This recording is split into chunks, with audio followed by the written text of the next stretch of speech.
Thank you, Rick. Welcome to the Committee of the Whole meeting of December the 3rd, 2019. Approval of the agenda. I have a motion that's moved by Councillor Stacey White, seconded by Councillor Rick Owen. The council approves the agenda for the Committee of Whole of December 3rd, 2019 as presented. All in favor? Approved. Any declaration of pecuniary interest? None declared. Petitions and delegations? None noted. Committee of the Whole reports. This you'll get a brief review of finance, planning, and recreation and health areas. We start with finance. Eugene Ivanov, you want to give us a brief summary, and I welcome council to any questions or any comments, please. Yeah, so there was $5,400 to be drawn from the Wastewater Reserve Fund. That went over budget for the North Clarifier, the gearbox. So that item was, that's why we set up the reserve, as to cover things like that. So that's exactly why we think it should come out of the reserve fund as opposed to anywhere else. The $10,909 from the 2019 operating budget for sidewalk replacement. That was supposed to be for the tactile plates. That wasn't going to be done because of the time of the year, so that won't be done until next year. So I assume that's going to go into next year's budget. So that we were looking at that. That money was going to be used for the audible. Yeah, the audible signals. So that money is going to be used for that. But there was still a shortfall because it's already started working on this. Some of this, the tactile plates that was already. Some of the equipment had come in, so that's where the $10,900 has to go to pay for that. So that'll be less money we have to spend next year when it comes to 2020. The winter stabilization. So last year's budget on snow removal was around $900,000. This year it was just under. The average for the last 5 years under $600,000. So as you can see, there's about $300,000 more. So we're asking to put that any extra money that we have in the reserve for that stabilization fund, so that money can be used to mitigate the snow removal if we have a year like we did last year.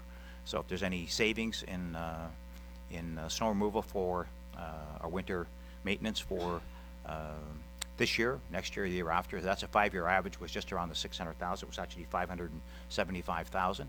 And last year was just under the $900,000. So you can see what happened last year as compared to. So that'll try and mitigate those costs when they happen from year to year. The Centennial Committee Reserve Fund. We have to look at that, see what we're going to do with that money. There's the Centennial Coin Project. There's some money that's going to be left in that fund because there are some coins left over. I think it's about 400. Is that what I recall? 400 coins left over. Is that what we're? Originally there were 800. And there's substantially less now. Yes. I think they've been selling them off. So we have to decide what we're going to do with that money. I think originally it was suggested by David Crouch that money go towards the museum.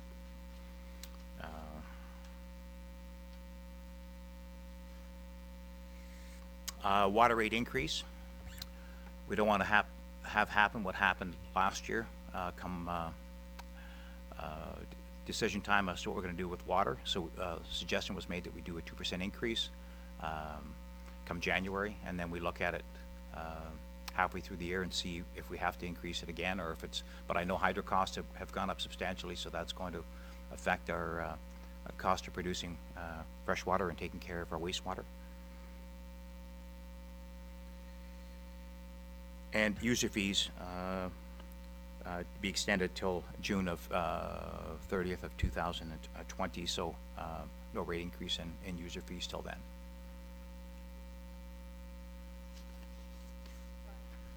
Go ahead. Councillor White? So just when it comes to the user fees, what was the discussion? What's the rationalization?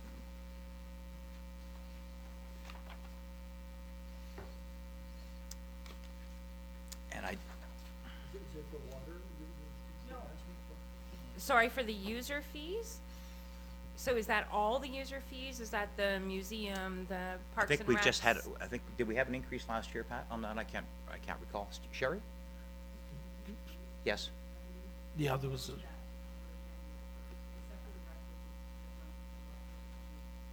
So they had been looked at originally, yeah. Okay, so we're just gonna run it right, all of them? Continue on? Until June?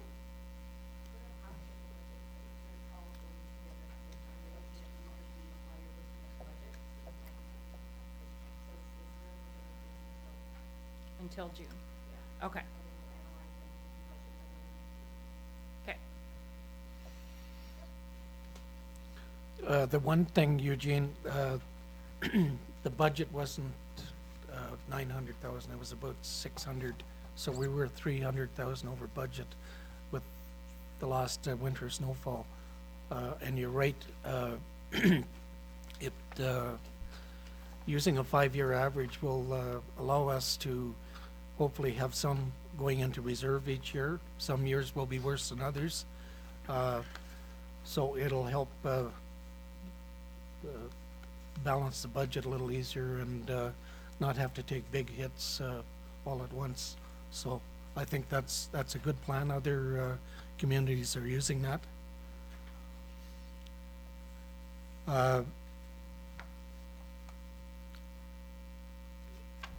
Joanne, yeah, we need to make a decision today on the Centennial accounts and the gold coin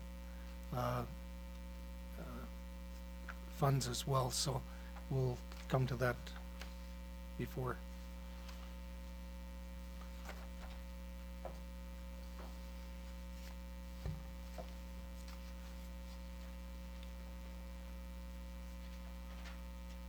The other thing, you mentioned on reserve funds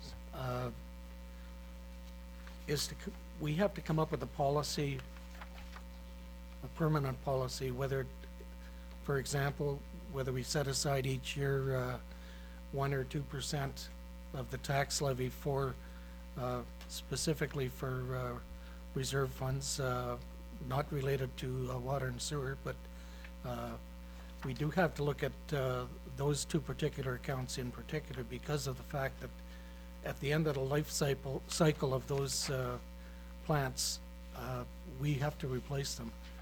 The province is not going to cough up 37 million like we got for the waste treatment plant before. As a matter of fact, the province is going to be mandating that we do have reserve funds put away each year, or we will lose some of our funding, which we get on an annual basis. So that's something we're going to work through during the budget as well. And I think planning ahead for the future has got a little lost in over the years, and we haven't put money away. So we want to get that back on track. As far as the coins are concerned, are you talking about the surplus funds? There's the surplus funds from the gold coins as well as whatever's in the balance of the Centennial Committee accounts. The way that municipal funding works is that if it's still in the accounts in 2019, unless council directs that it goes into a reserve fund that gets moved over to 2020 and used into a following year, it gets used as revenue for 2019. So we only have one more council meeting before in this year. So if council's direction is to move that money over, put into a reserve fund to hold it till 2020 and then make a decision what to do with it, we will need to bring a resolution to council next meeting, next week, because December 10th is our last regular council meeting for the year. So we need a, you know, if council wants to save that money for 2020 or for future purposes, then we need to make a decision tonight. Well, the initial request by the individual who funded that project was that the funds go to the museum. We don't know the exact amount right now. Potentially, it could be 15,000. it all depends on how the remaining couple of events that the Centennial Committee is have ongoing this month. So if council wants to pass a resolution to direct those funds to the library reserve fund, sorry? Sorry, library would be very happy. That to the museum. In all due respect to the individual that funded it, I think it was a reasonable request. And any comments or thoughts from council are welcome. We should deal with it tonight if we can. We don't want to have to carry the Centennial account back or forward into 2020. So we want to close out the funds that are available before December 31st. Is that correct? And these are two different issues, so they're Yep. two different items. So there's the gold coin, Coins. which is just the Yep. sale of the coins and the revenue that was generated from them, and the surplus gold, the gold medallions. And then there is the other account that is, it's a GL account that is the 100th anniversary, centennial anniversary accounts. Councillor Owen. Yeah, I don't have a problem with passing a resolution that the money from the gold coins be designated to the museum. But I think council should have some say on how that money is spent. I don't want to see that money just sort of disappear in, like, the person that donated the money, I don't know what his idea was, but my feeling is that when someone donates something, it usually goes to a specific thing within the organization, and I don't know if we should approach him to find out if that was his idea, or whether his idea was just to use the 15,000 to keep the operational fees down, or, you know, did he want it to go, you know, put in reserve for the new roof we know we gotta. Yep. So I think we need to have some discussion with him and then have it come back to council, not just go to the museum staff so they can spend it. When it goes into a reserve, council will get to see it. It's part Okay. of our accounting. Yeah. And it's part of the whole budget process and the discussions that will happen during the budget process. And then the remainder of the money, I'd also like to see rolled over into reserve, because I don't want to see that just, like, from what you explained, Joanne, if we don't do that, then it just goes into our operating. And I don't think that's the appropriate, the proper use of that money. I think it should be rolled ahead too into a separate reserve.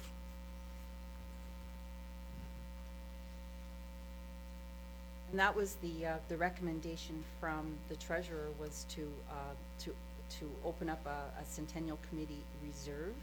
And I believe it was to put it over into that until such time as council could decide what they wanted to do with it. And there's all kinds of comments right now with the Festivals Committee taking their hiatus, that there could be some use for funds at that point in time. And this might be a really good use of that money if there is any left, whatever is left over at the end of. I think that's a good idea, because to just say it's going specifically through the museum, there might be other avenues that we could consider. So we would have control over it from council. Councillor White? Going along with what Rick said and what was just said, if we do roll it over to a specific Centennial Reserve, that gives us the ability to approach this gentleman and see specifically how he wants to use that money. True. But next year, it gives us that leeway that the money's decided next year. So I have no problem with that. Councillor Owen? Yeah, but my understanding is we're talking about two different pots of money here. We're talking about the gold coin money, which he has specifically said he would like to go to the museum. And then we're talking about the Centennial Committee money going to a separate reserve. That's my understanding of what's being discussed here. It could all be in one, but Well, we'd still have control over it Councillor Yeah, Williams. but they're There are two different pots. I do. Councillor Ivanov. Yeah, I like the fact that it's gonna go into reserve for the museum, but I don't like it to be too specific, because that thing really limits what you can do with it, and the fact that Mr. Crouch has given it to the town and earmarked it for the museum, I think that's very admirable, and I'm glad that he has, but I would, the idea of going back to him and asking him what he wants us to spend the money on, that sort of mitigates the fact that he gave it to us, because it's gonna go to something that we may not want it to go to. I like the fact that council has the decision power to make the decision as to where it goes and how it's spent at the museum, not, so that's part of the finance committee, and that we can control it at finance as opposed to him deciding where it's gonna be spent.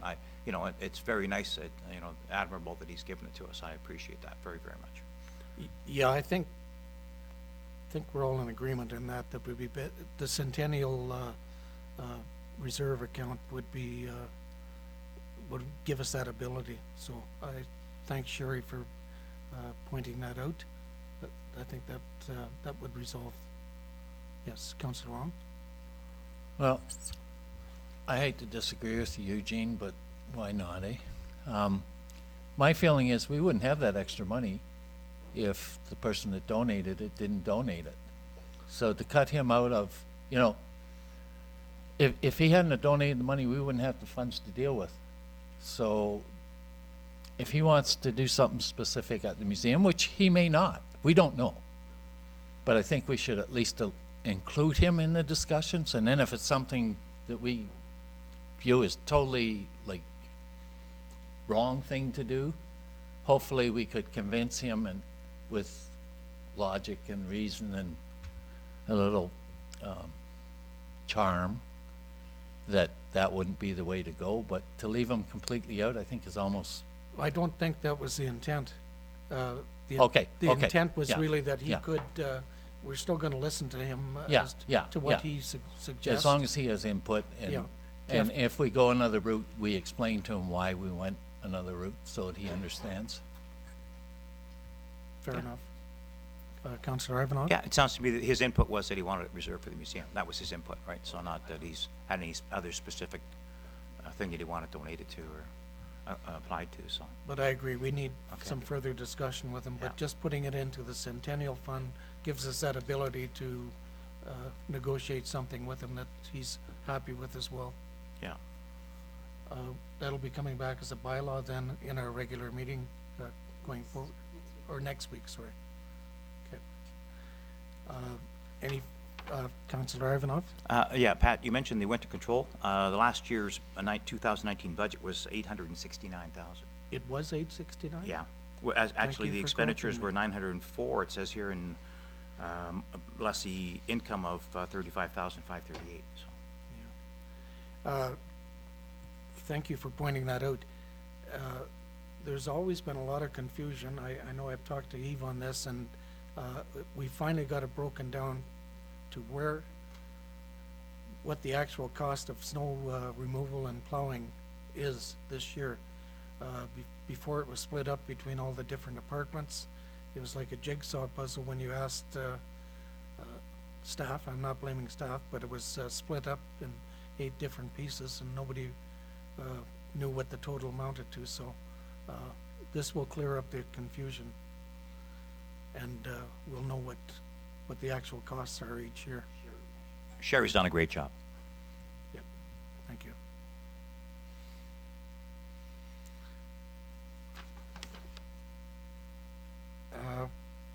Planning, Councillor Owen? Thanks, your worship. Ashley, you want to come and hold my hand, please? Well, I didn't say that in a public meeting, did I?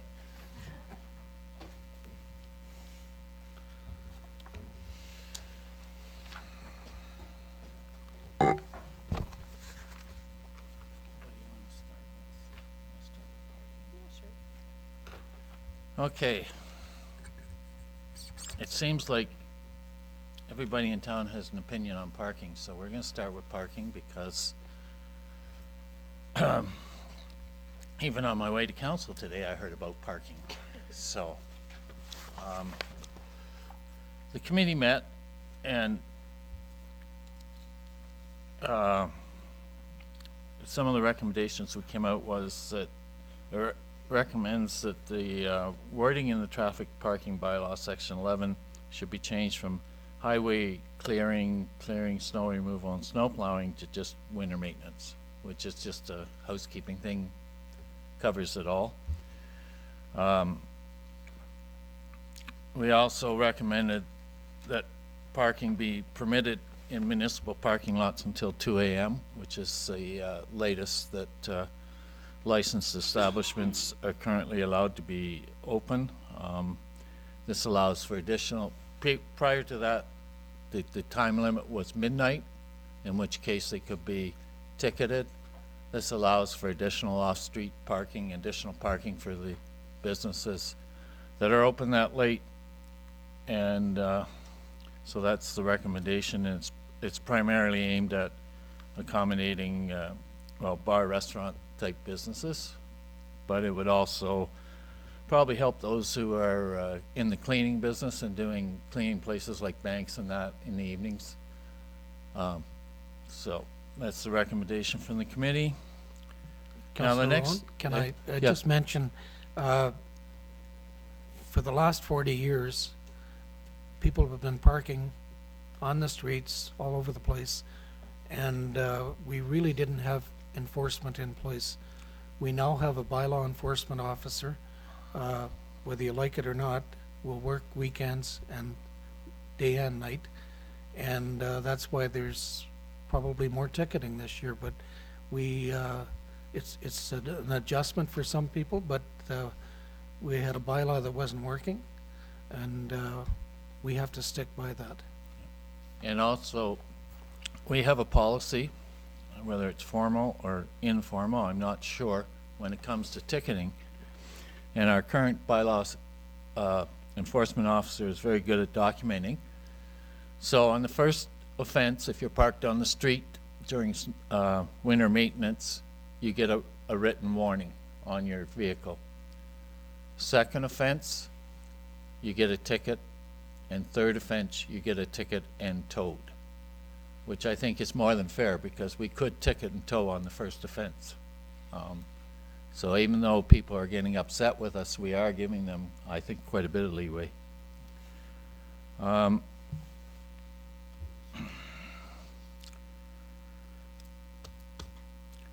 your stop sign. Okay, this one's all Ashley. This has to do, and it's been identified to us by both council members and the public, that there is a situation concerning safety around Station Road, Churchill Drive, and 2nd Street. Because of the high number of students in that area crossing the road and the offset of the intersections, it's offering some rather interesting situations that we're trying to deal with to make it safer. So Ashley is kind of lead on this recommendation because I don't happen to agree with her.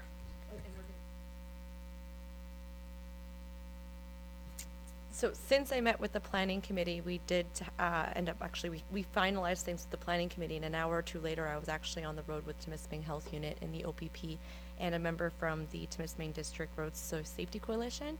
And this individual is really well versed in traffic calming measures. He actually, for fun, has decided to go all over the world and look at cities that have implemented really good traffic calming measures. So he was a wealth of knowledge when looking at some of these troubled intersections. The recommendation that he made for 2nd Street and Churchill, so I take back my recommendation with the stop sign. I think this is a better alternative, but it is going to cost council money, is a pedestrian crosswalk. So instead of a stop, the only time that you'd have to stop is if there were pedestrians crossing the road. There's also the recommendation of placing concrete curb extensions if you're traveling east. So if you're going towards Allen Avenue, in that area to try and get that where the pedestrian crossing, the traffic would stop for the pedestrian crossing, to get it out and obvious for the public to see, you'd have concrete curbs established on the side just to push that sign closer to where the cars would actually drive by. It would also, because there's concrete curbs there, push the no parking to where it's supposed to be, and people would not illegally park in that one spot constantly to increase visibility of those turning off Churchill onto Second. So that was the one recommendation that Timiskaming Health Unit did make. I thought it was a great one. Price-wise, it's expensive. You're looking between anywhere from $18,000 to $40,000. Timiskaming Shores just recently implemented one. Their original quote was for $18,000. When they got started and got the work done, it ended up being 40. And the reason was because they added a whole bunch of features like curbs and ended up repaving that whole intersection to make sure that it was safe.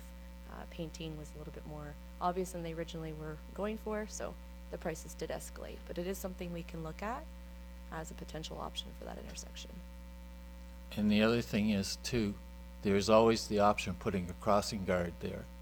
But if we put a crossing guard there, it's an ongoing expense forever.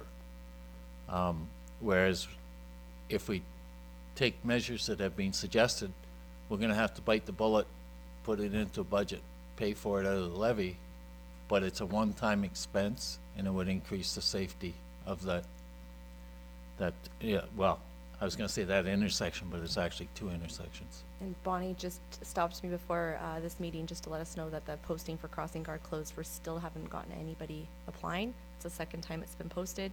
We are now down 2 crossing guards. So we're in the process of prioritizing where they need to be in order to keep everyone as safe as they can be. So this might be something we need to look at in various areas throughout town. She also mentioned that a crossing guard, if it was $18,000, is this right, Bonnie? If it's $18,000, it'd take 3 years to pay it off? Yeah. So, Ashley, keep it simple, this is gonna be a 3-way stop, correct? No? No, that's not what we pulled back We that pulled that one out? recommendation. Yeah. Okay, Shame on I Ashley. just want that clarified. Okay. Councillor Ivanov. Yeah, I noticed you said 4,000 for a speed bump, and I just don't see why those aren't being used more often. Oh, sorry, no, he's just saying at the front. Yes, we put $4,000 as a speed bump because that's what it was quoted as originally, and that was suggested as an option. It's winter maintenance. It becomes a problem during winter maintenance. I see Canadian activities. Tire has them in their parking lot. They seem to all be fine. Nobody seems to have any issues with them. We I mean, can- they slow traffic down substantially, so But they're not using heavy equipment like we do on the streets, Eugene. does it not work with us? I don't Well, know. I'm just saying the heavy I'm asking other equipment's cities use more speed bumps, likely and to- Greater For and- some reason, Kirkland Yeah. Lake doesn't. There's plenty traffic calming measures that could be used. Yeah. This individual did open up my eyes to quite a few and it. Yeah, when I made hear very 40,000 logical. and 4,000, one kind of jumps out at me. Yep, that's fair. Yeah, that is handled though as a intersection for safety equipment, not to slow down traffic. That would be their intersection. So another intersection would be what you're saying, sorry. Yeah, so in this particular case, it's not only, I think, traffic is the problem, is to get the kids across. That's why we're proposing a crossing for kids at the same time. So it's a combination of traffic control and having kids cross in a safe way. And the other issue, as you mentioned, a lot of problems with those. There are some speed bumps that work, but in the winter it's very difficult. Most towns remove them, like they'll put them during the summer, in the fall they take them out. Because they get all busted up and with the equipment, with the graders. Do they? Yeah. Okay. Yeah, I think when we were at the Police Services Board meeting, Rick, I'd say we must have batted around about 5, 6 different considerations, and this was the best one that we could come up with, and they recommended it as well. At the end of the day, we're a mining town. And what were the paths, what I was told happened historically, what were the paths where people walked to work became streets eventually. So now we got stuck with all these offsetting, I remember when I moved up in 1982, I'd never seen a town like this. I mean, you go down by the Belvedere, and holy smokes, I went through a stop sign and some guy was mad at me and I got road rage back at him, and then I went around the block and I said, holy geez, he was right. But, you know, you got 5 streets coming together, and then, you know, Foss Lane, which was supposed to be the lane, but now it's a street. Like, how do you drive 2 cars on it? Like, we inherited these situations. Now we got young people, and we gotta keep them safe. And with the crosswalk, hopefully, because right now some would be crossing at Station Road to get across Second Street, some would be crossing at Churchill, hopefully if we put in one crossing place, the young people would tend to go to that one crossing place. And that in itself would make it safer. But, I mean, what's the cost of a life? I mean, I'd rather do a one-time expense, and like was Ashley just pointed out, we have trouble getting crossing guards. So. Okay, are we good with that? Yeah. This would go on the, we're talking about flashing lights there, right? And this would go on the west side of Churchill? So it would be on both sides. It would stop on both sides. There'd be lights that flash on both sides to stop traffic. Yeah, but would the Oh, crosswalk be yes. physically be on the east side or on the west side of the On the, intersection? so it's if you're walking up Churchill Drive on the Yeah. maintained sidewalk, keep walking straight across to Ferns. Okay. It would Okay. just be straight up, Yeah, so that's the east. east side of Churchill. Yeah. Okay. It should There's be a on the west visual. side. I don't know if it's in the, that's east side No, that's the east side. of Churchill. But if you want, so that means your kids are still crossing Churchill Drive. When they get down to the school, they would Yeah. be, Yeah. yeah. Okay. But you have a crossing guard at Assumption. For now. Wow. But if we can't keep getting crossing guards, eventually is that something, if we put it on the west side, then it alleviates the need of a crossing guard and no, it doesn't because you have people But coming you off Fourth ha- Street. Never mind. Yeah, and you don't have a sidewalk? I take it back, I take it back. Okay, I think it needs to be looked, yeah. it likely needs to be looked at as a whole in terms of the crossing guards, where we're at right now, where are those priority intersections? Perhaps there's other areas where this type of, pedestrian walkway would be beneficial, and then looking at it as a whole and saying, okay, let's implement these this year, these next year. And we may have to look at putting a sidewalk on the other side. There's one on both sides? Just like that. Oh, really? I must be, The no, winter maintenance is only on the east side. yeah, it's not maintained, okay, well, okay. The next, committee recommends addition to the parking ticket for the approval of short-term wording of no parking within 9 meters of an intersection. Again, that's just a housekeeping issue.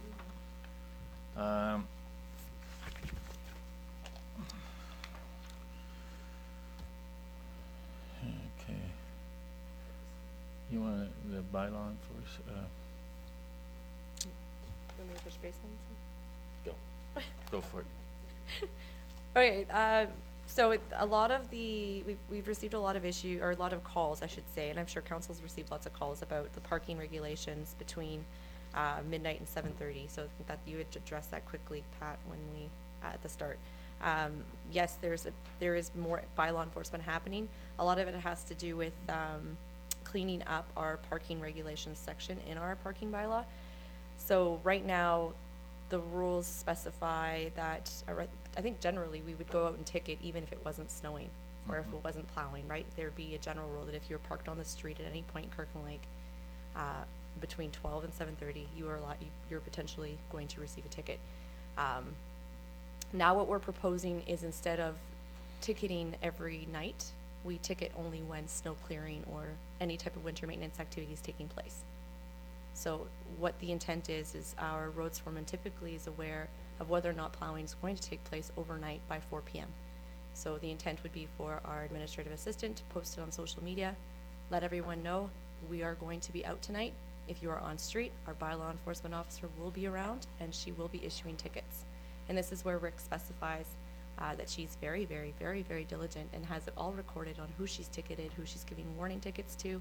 So who's in step 1, step 2, or step 3 of the strategy for ticketing. And if you do it 3 times, she will tow. So just sort of elaborating on what you originally. Yeah, I just want to elaborate, we don't do ticketing because we like doing ticketing.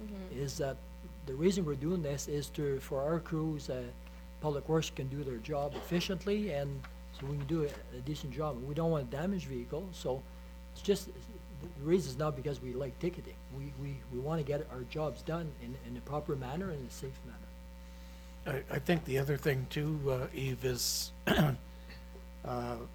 in all fairness to the bylaw enforcement officer, we've got these bylaws in place, but we're asking for all these exceptions.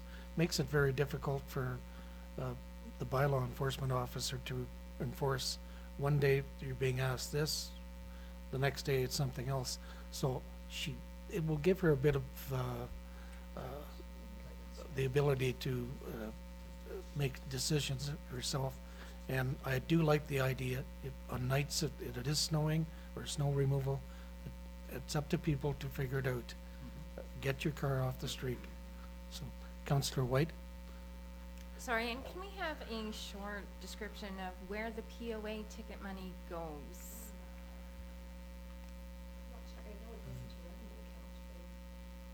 How it works?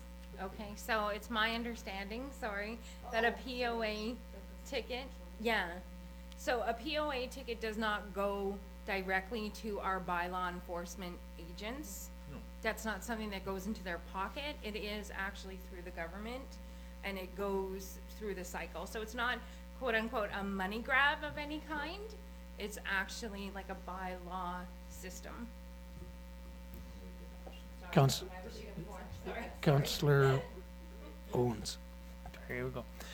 Friday morning, I took immense pleasure in seeing one of my neighbors take shovel for about an hour and a half a 4-foot snowbank around his vehicle because he chose to ignore whatever bylaw, and he parked on the street anyway. So if a person's didn't get a warning, but stays on the street, can this person be towed right away because he's blocking the street, or do we still have to follow this 3-tier process? Oh, we don't have to. We don't have to, no. It's So we like- just bury him instead and laugh when we go by? Well, we hope he's learned his lesson. Yeah. Odds are, I can guarantee you he didn't. No? No, I can Well- guarantee you. I've seen cars. I've Make sure lived in this Steve part of reasonable. Kirkland Lake for a while now, and there's a lot of vehicles that choose to ignore the bylaw and just Yeah. keep on parking there and get ticketed or snowed in, and If- who cares? We'll go park further If up we the street. wanted to, we could ticket and tow on the first offense. Okay, I just want to Okay, make sure we that that's could. an option. I don't want to limit ourselves. But we're trying to be fair, okay? We're trying to give people a chance. And you know what? Our bylaw, it's nice now because we do have bylaw. We can use our bylaw officer anytime we want, as long as, we're paying for so many hours a week, right? So in the case if your neighbor didn't get a warning that night, it may have been that we had already used the hours that week, or, we had already had the hours blocked out, whatever, right? But down the road, I guarantee,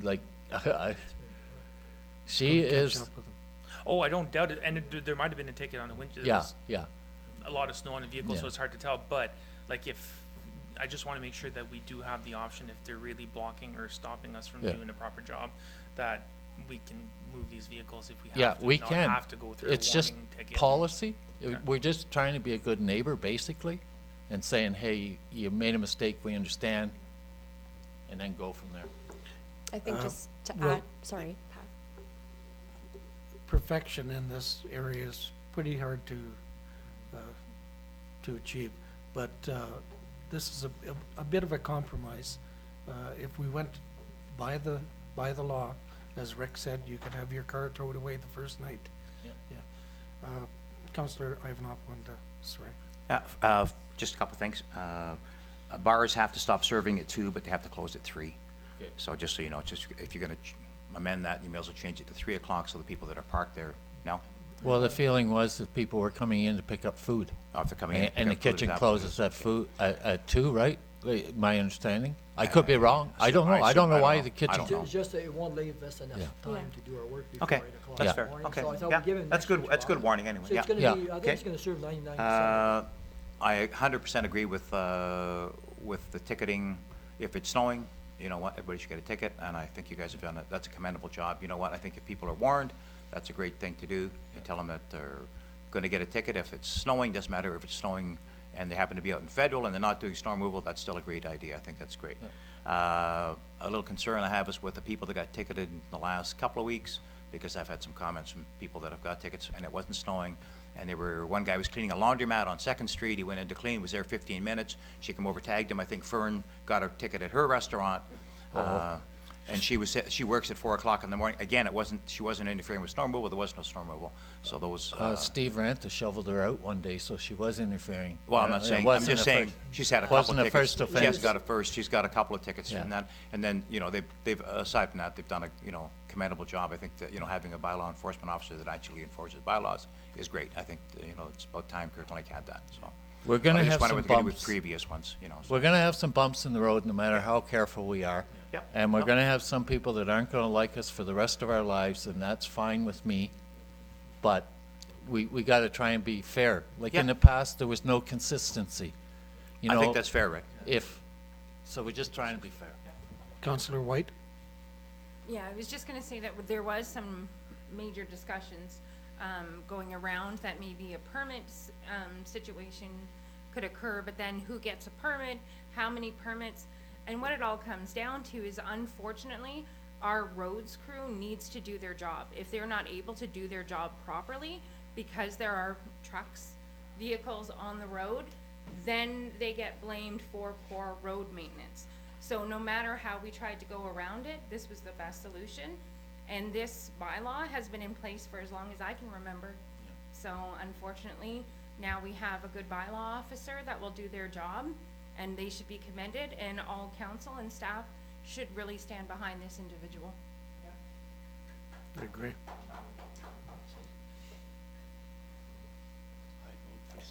Councillor Evanoff? Yeah, no, I 100% support that, that they go out there and do their job. I'm just saying that, if this is what they're gonna do, then we should, and that consistency is important. I agree with that. Councillor Owens? Does this include boats parked on boulevards right now? Yes. Because I was surprised. I walked the dog a couple nights ago, and there's a boat parked in a snowbank on the boulevard on one of the streets. Yeah, So they could get ticketed too? yeah.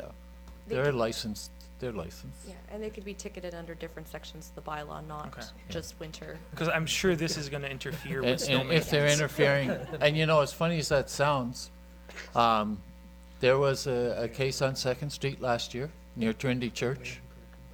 And I was just waiting for, but I think our plow drivers were aware of it and kind of accommodated it. But, yeah, they can be ticketed and towed too. I will like to, Steve, commend the snow plowers and graders. After that first snowfall, yeah, there was a few wrinkles in the system, but after that, it's been exceptional. So tell the guys we appreciate it. 'Cause I think it has improved with that new plan that we put in place. It wasn't changed that drastically, but it seems to be working.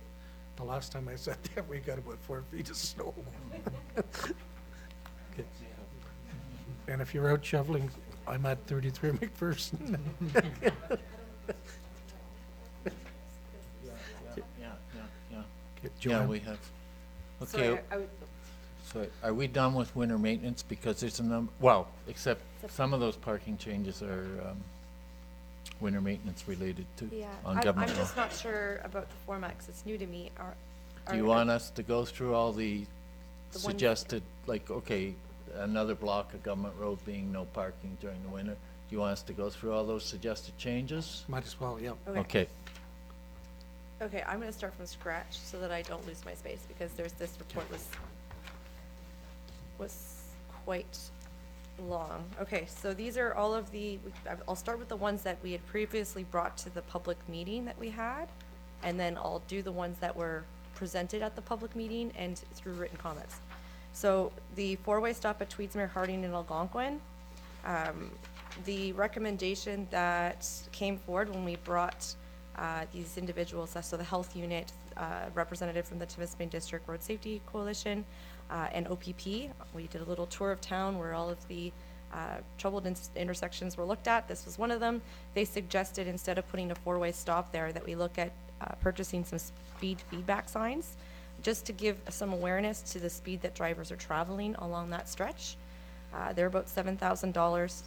At this point, we're too late in the season to implement any new signs or structures, So the recommendation from staff's perspective was to bring actual costs associated with these signs forward to the budget deliberations in 2020. Questions? I'll keep going. Changing all yield signs to stop signs.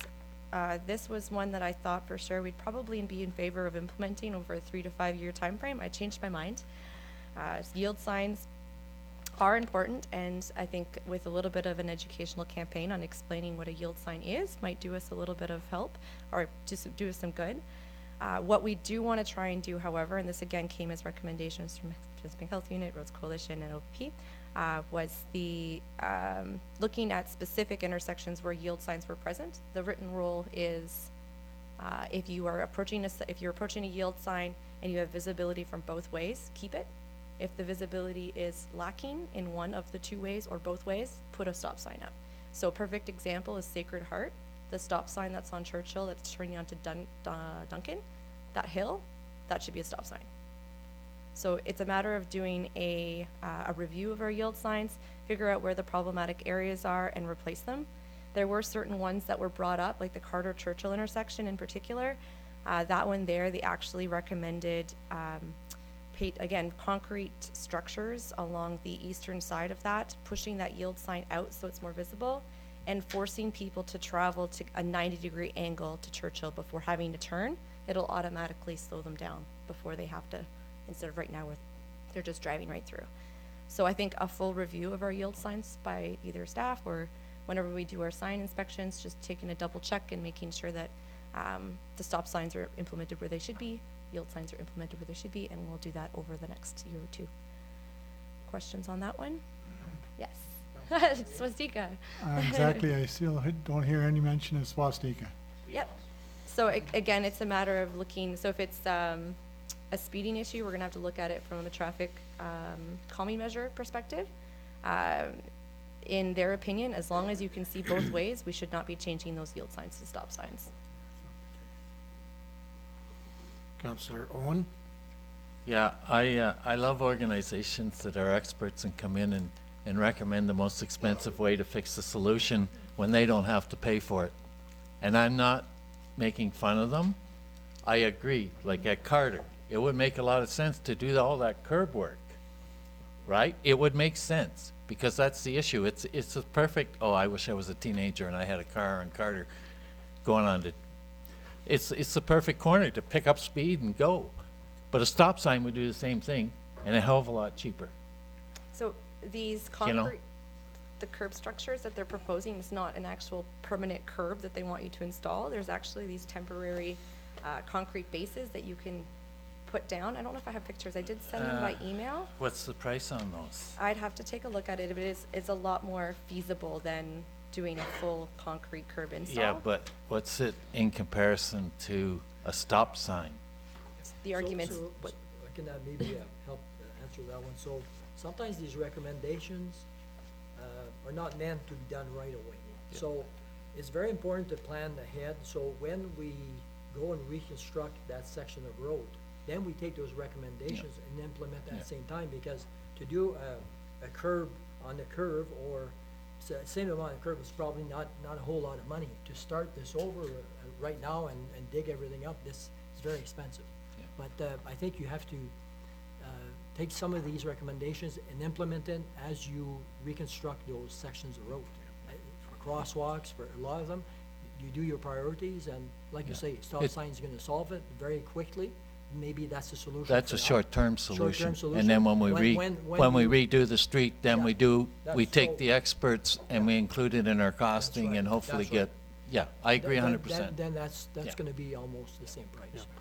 Councillor Owens?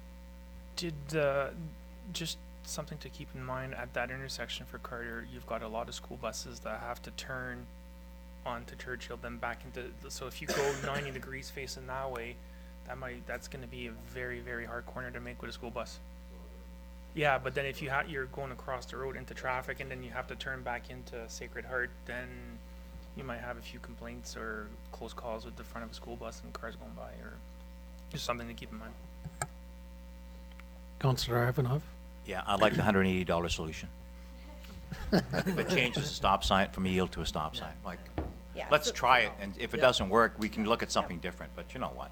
It's Yeah. $180. The- It's a little different than probably 10 or 15,000, I'm guessing. Oh, you know, I don't think it was that, it doesn't matter. The stop sign, the correspondence that I got from Timiskaming Health Unit, I just wanted to be clear that the stuff that came from OPP, the health unit, and the Roads Coalition were very much against changing yield to stop signs when not necessary, because it's not going to make a difference. A stop sign's not a traffic calming measure. It's not to be used for that purpose. So they're against it. I'm just putting that around the table, okay? Any other questions on the yield signs? Okay. Laneway speed limits, I did do some research. Right now, they're posted at 50 kilometers an hour. What I suggested we do is bring that speed limit down to 20 kilometers an hour, only on the ones that are maintained publicly. So the ones that are not maintained, we don't regulate. The ones that are maintained, we have signs posted, it's 20 kilometers an hour. Questions, concerns? Councillor Owen. Yeah, I have occasion to drive on one of our maintained laneways behind Trinity Church. And if anything, 20 kilometers an hour would be too fast, Yeah. if anything. No, I mean, seriously. I mean, you have a whole different perspective when you're on a maintained laneway than you do a street. I would have no problem even knocking it down to 15. 15? Yeah, because 20, like, for the most part, our maintained laneways are short. Okay, and if you take the one, okay, the other one that I travel on, and I believe we maintain is behind, but maybe we don't, is just south of Government Road there. Do we maintain that one? Between, okay, and that's a very narrow one, and, yeah, you wouldn't want to be going more than 15, well, in my opinion, 15 kilometers an hour on that one, because it's a little dicey if you, so, again, like, I think 15 would be more than enough. Sure. We had a request to remove the co-op, so the co-op designated parking spaces that were in the municipal parking lot. That was brought up and I think we were all in favor of proceeding with that. Since that time, we have received a request to install 3 designated parking spaces in front of the taxi stand here on Duncan Avenue. There's issues with full-time workers that are using the spaces for long durations, and it causes issues with the taxis accessing the stand. Obviously, the dedication of taxi stand spaces on Duncan would permanently reduce the amount of parking directly adjacent to Town Hall, so I'm not in favor, but it is what it is. It's fair. A1 currently has 2 spaces. When the company was working on Wood Street, they had 2 spaces. It's completely fair for us to implement 2 spaces for this taxi cab. I'm not sure whether I'd be in favor of 3, only because it would cause someone else is gonna come and want the 3rd one on the side of the street as well, and I'd rather just keep it at 2. The reason that the request for 3 was put in was because I guess in years past, council did used to rent on-street parking spaces for a cost of $150. So the request was the 3rd space, and he would pay the $150 annually for it. I'm not in favor of that. I feel like if we do 2 and 2, it's good. We're removing the 2 parking spaces from the municipal parking lot, so technically we're even. Okay? Councillor Owen. Yeah, I have a whole problem with this reserving parking spots on the street for a specific company. For unknown reasons, I'm often going by Town Hall. And I can't tell you the number of times I see co-op taxis parked on this side of the road. Okay? Now we're gonna give them 2 reserve spaces over there, but they're still gonna park over here, cause they got more than 2 cars. Like, and then I also have noticed a number of times, the person comes in from, to work the whole shift, and they're parked on the street too. Like, I just don't understand why a business that needs parking spaces would locate where they don't have any. Like, that doesn't make sense to me. And for us to take 2 parking spots away from public use, when there's public parking, like, well, now what if another business downtown wants to have 2 parking spots because their primary business is takeout, you know? Well, they could justify them wanting 2 parking spots. And if we designate 2 for the cab company, Why wouldn't we designate, we've set a precedent to designate two, per business. Like, I think it's a slippery slope that we don't need to go down. And I don't think that, they're necessary, like, they're still gonna use other spots, whether they got designated spots or not. And right now, I tell you, I had my truck parked over there a few years ago, and there was some minor vandalism done to it while it was parked there because they considered it, I don't know who did it, could have been a kid, don't know. But they consider those spots in front of their business right now, they consider theirs, when in fact they're not, they're anybody's. As far as I understand, right, Ashley? They don't have any bylaw giving them those. And if you try and park over there, you know that I just can't see specifically giving a business on-street parking. It just doesn't make sense to me.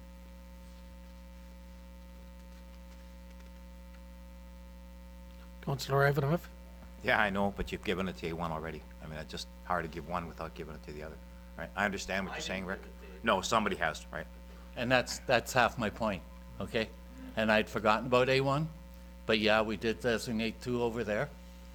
And thanks for the reminder. Yes, of course. And we have no choice now. And they have But- multiple parking behind that, for their other cabs, so they probably have 4 or 5 spots that they own behind there. Yeah, they have two do. right on the street, right? So- Yeah. No, thanks, Eugene. I'd forgotten about A1 altogether. So, yeah. Sorry for wasting your time. Sorry, I'd also like to just check the taxi bylaw, because I believe taxi stands are separate, and if there is a taxi stand, I do believe that they are, but let me check that bylaw and find out. Okay, moving on, the one-way between 4 and 6 Government Road West, that's the property that we just sold where the fence was installed, and Richard Gorman's office. So that laneway there's a sign up, but it's not identified in our bylaw, so we just recommended putting it in our bylaw so that it reflects the laneway as a one-way. Speed limit at Goldthorpe Avenue and Government Road West. This was a speeding issue. The OPP are aware of it, and because it is not within our connecting link, we do not have authority to regulate speed. So we suggested that a resolution be passed by council to have the MTO review the area to ensure community safety is utmost priority. So instead of saying we suggest that the speed limit reduce, let's get MTO to look at it. Councillor Owens? Yeah, and a lot of that discussion, or some of that discussion at that meeting was about when you're traveling down south, a lot of, and you have small communities on a highway, they have a step down, from 80 to 70 to 60. And that was, I think, sort of the idea that the committee was that we asked the MTO to look into doing the same thing there, because we're going from 80 to 50, right? So, I know for a lot of drivers, then they're halfway through the village before they're down to 50. Whereas if you go 80, 60, 50, it's going to slow the traffic down. Councillor Ivanov? Yeah, Ashley, just that laneway that you're talking about, that's next to that parking lot or the lot we just sold, do we need that laneway? There's a gas easement, I think, that goes through it, so we need to keep it open. We could sell it with an easement, technically. I just wonder if, it might be better parking than it is a laneway, because if it's not needed, because I know where it comes out, sometimes we're saving things for no reason, right? Yeah, So- certainly it can be requested from adjacent property owners. So are we responsible to clean that laneway? No. It's not a maintained road, or maintained laneway. And there would be no exit on Government Road anyway, No. because one way. Okay. So crossing guards at Second and Churchill, you heard my recommendation on that, so I'll skip it over. So these are the new issues that were identified by the public and in written comments during the public meeting or after the public meeting. We had a reduction in the length of school bus loading zone at Federal School, so right now there's no parking that's permitted from, I think it's right from Federal right through to, is it Federal? Grierson right down along the fence line. So our bylaw enforcement officer has been very diligent and been ticketing and is causing lots of phone calls. So they actually suggested that no parking on that side of the fence was there because that's where the school buses used to load. The school buses now have a cul-de-sac that's established, that was done a while back. So they're suggesting that instead of the whole fence line, whether we could just make it a 30-foot on either side of the pedestrian entrance into the fence, because they do have one bus that is there for picking and dropping off students with special needs. So it's just increasing parking that's available for parents who are dropping off. Any questions, concerns? The review of there's an accessible parking space on Government Road West that's never been implemented, and we were thinking it might be good to just not proceed with implementation of the space. This one here was a request from I guess it's a bus that comes into the bowling alley to drop off individuals to go bowl. They are using the laneway between the Franklin right now, and it's been working well. Quite frankly, I think the creation of this accessible parking space would cause a little bit of a problem and congestion on Government Road, and I'd like to try to stay away from that.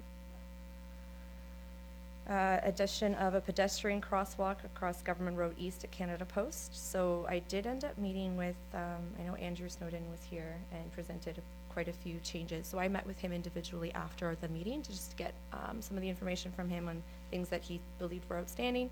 While we were meeting, he mentioned the addition of a pedestrian crosswalk across Government Road at the Canada Post. And the reason he did this was because he says that there's lots of people that, I guess, jaywalk across Government Road that park on the ONR side where the Ontario Northland building is and cross to go to Canada Post.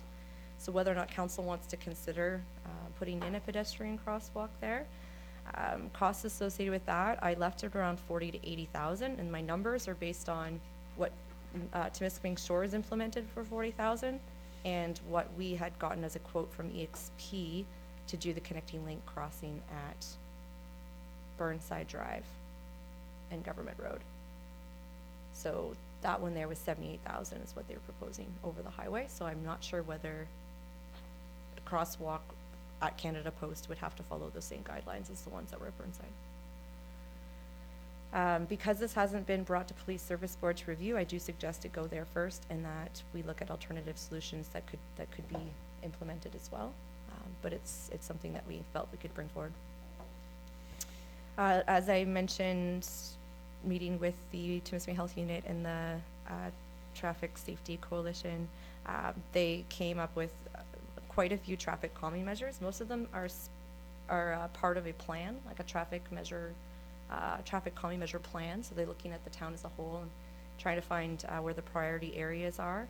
And they have a plan that they're implementing over a 10-20 year period to try and solve these issues. So there's a whole bunch of examples of and different creative ideas that people have implemented in Canada, as you know, in Europe too, but there's a lot in just Ontario alone that he did send me some links to, so we can just for council's information, you can take a look at those.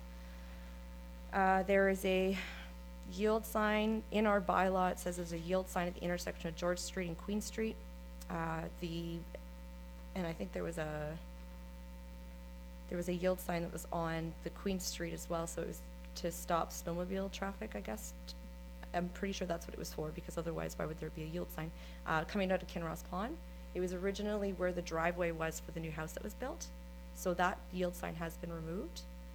The yield sign at George too was removed. I'm just suggesting we put it back in. So they were asking for a yield sign to be implemented at that intersection because we do have that new house that was built, and it's confusing on who has the right of way between George and Queen.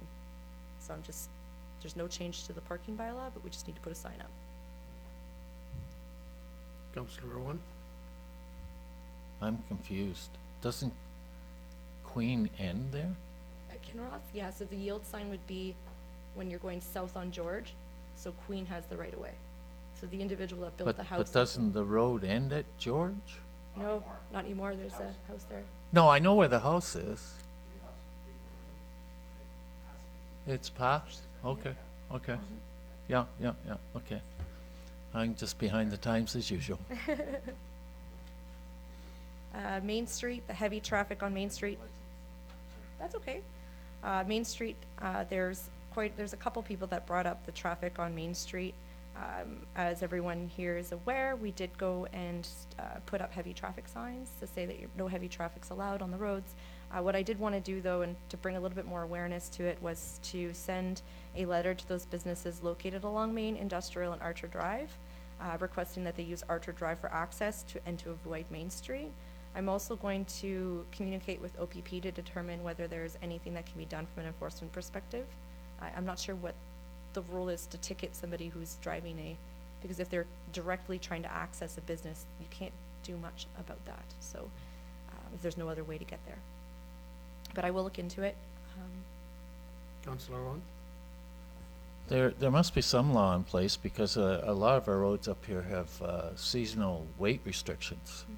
And I know in the mining industry that when they used to be shipping ore from Chemnitz up to the Holt mine, that was a big factor is how long that they weren't going to be able to ship full truckloads. It really affected their costs. So there has to be some law in place that's enforceable because the transport drivers would not break that law. So there's something in place. I just have to look at the enforcement language and how that, I don't know if you can ticket or if you have to charge them in court. Questions on that one? We're good? Okay, so the other, this is a big one. On February 5th last year, we did decide to eliminate parking on the south side of Government Road because of the snow accumulation was adding up on the road. There was the larger trucks that were having difficulty navigating through town. Public Works did notice a significant improvement in traffic movement in that area, and they are now suggesting that we implement additional areas. So the suggested areas are the southern side of Government Road west from LaBelle Avenue to Kirkland Street. So that would be from Dino's to Community Living, I believe is the last one on that corner, with the exception of the accessible parking space. So the accessible parking space that's directly in front of Dino's would remain.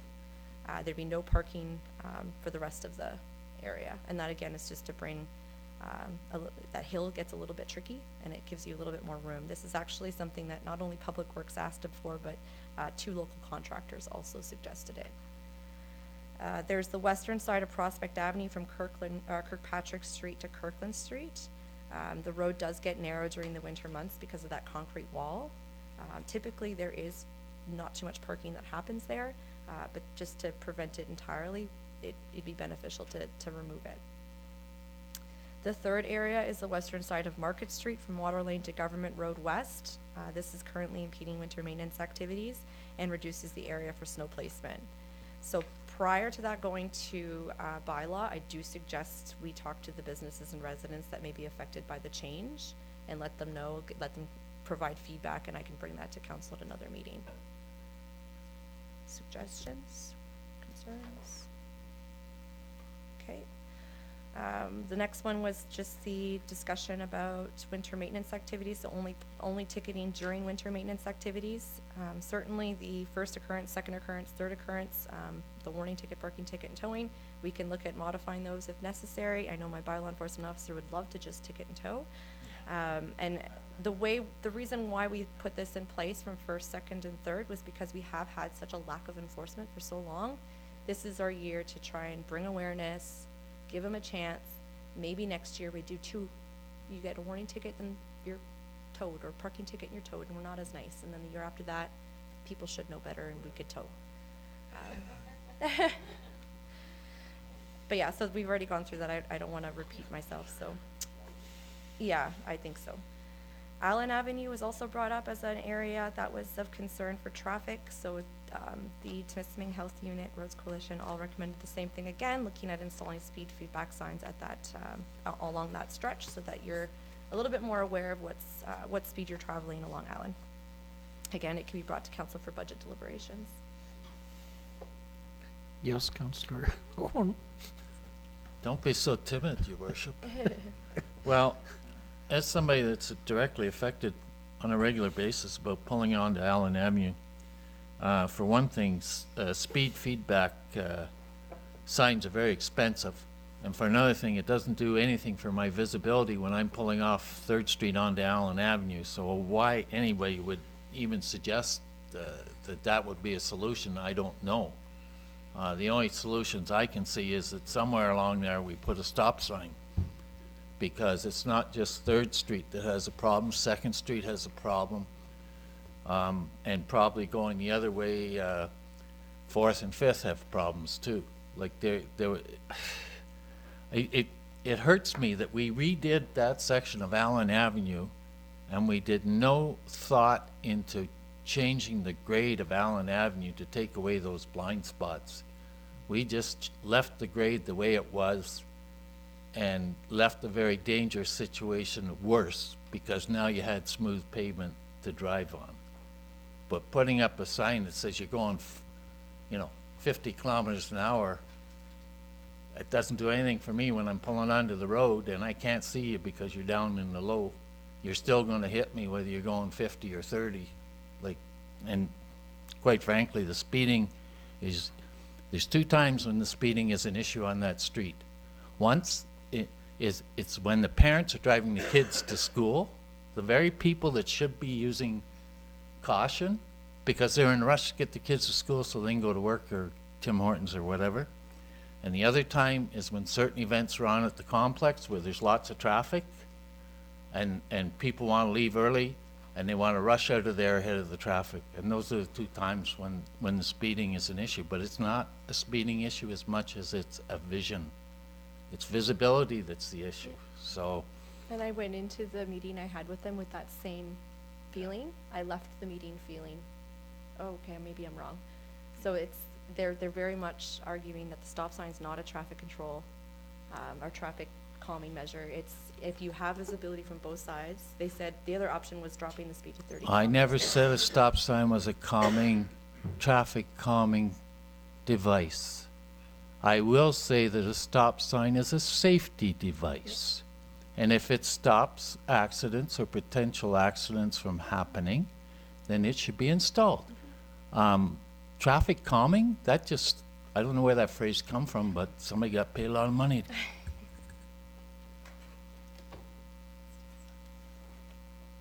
Councillor White? You and I, Rick, you and I. The issue is that we have a lot of like flow-through streets that are long shots without stop signs. So I don't believe that we should be putting stop signs on all these flow-through streets because individual drivers are incapable of following this posted speed limits. And that's what the issue is that it's poor driving that's causing these issues. So are we proposing, because I'm not a traffic expert, obviously Ashley talked to people that were traffic experts, and they're suggesting certain things. So who am I to disagree with the experts? Councillor White? Oh, Councillor, Sure, I'll be Councillor Owen? Councillor White for a day. But the issue on Allen Avenue is not one of speed, it's one of visibility. And that's where the road coalition or whoever made these recommendations got it wrong. They put the emphasis on speed when in fact, I can be parking in my pickup truck, which is pretty high up off the ground, and still not see a car that's coming up that hill. If I get to that corner at the wrong time or the right time, I can, even in my pickup, I can understand it in my Honda, it's low, close to the ground, okay? To me, it'd be unreasonable for me to say, but when I'm in my pickup, I'm high off the ground and I still totally lose vehicles. And in the summertime, as I said, it's not as big an issue because you know what's under your wheels in the summertime. You know you got traction. But in the wintertime, you're not sure. So you're halfway out there before you can see that vehicle. And you can put your foot on the gas, you may or may not get the speed you need. So I think we're in agreement here. I think that the emphasis was put on the wrong part of the problem. You're finished. Ashley, you're finished? Yeah, with that one, Okay. unless there's other comments. Yeah, there's one sorry. more. Didn't mean to cut I'm you short. sorry. One more, Wendy. Okay, so this one here, it was brought up in previous years as winter maintenance. It's challenging to conduct winter maintenance along Wendy, especially since Giant Tiger has opened up. There's a lot more traffic in that area. You've got Kale Gold also that's back there now with a lot more traffic than there used to be. So we actually decided to meet with the owners to determine what they perceive the issues to be along the roadway so we can get a better idea. They mentioned that the area is extremely narrow, especially in the winter as snow accumulates. There's private contractors that were apparently not placing the snow in proper areas, which caused visibility issues and also caused the snow to start coming into the street. Increased vehicular traffic, like I mentioned, since introducing Giant Tiger in the mall and the staff at Kale Gold. After reviewing the bylaw, the perpendicular parking that's in front of that property for Wendy is not identified. So it's the old Sears location, that perpendicular parking.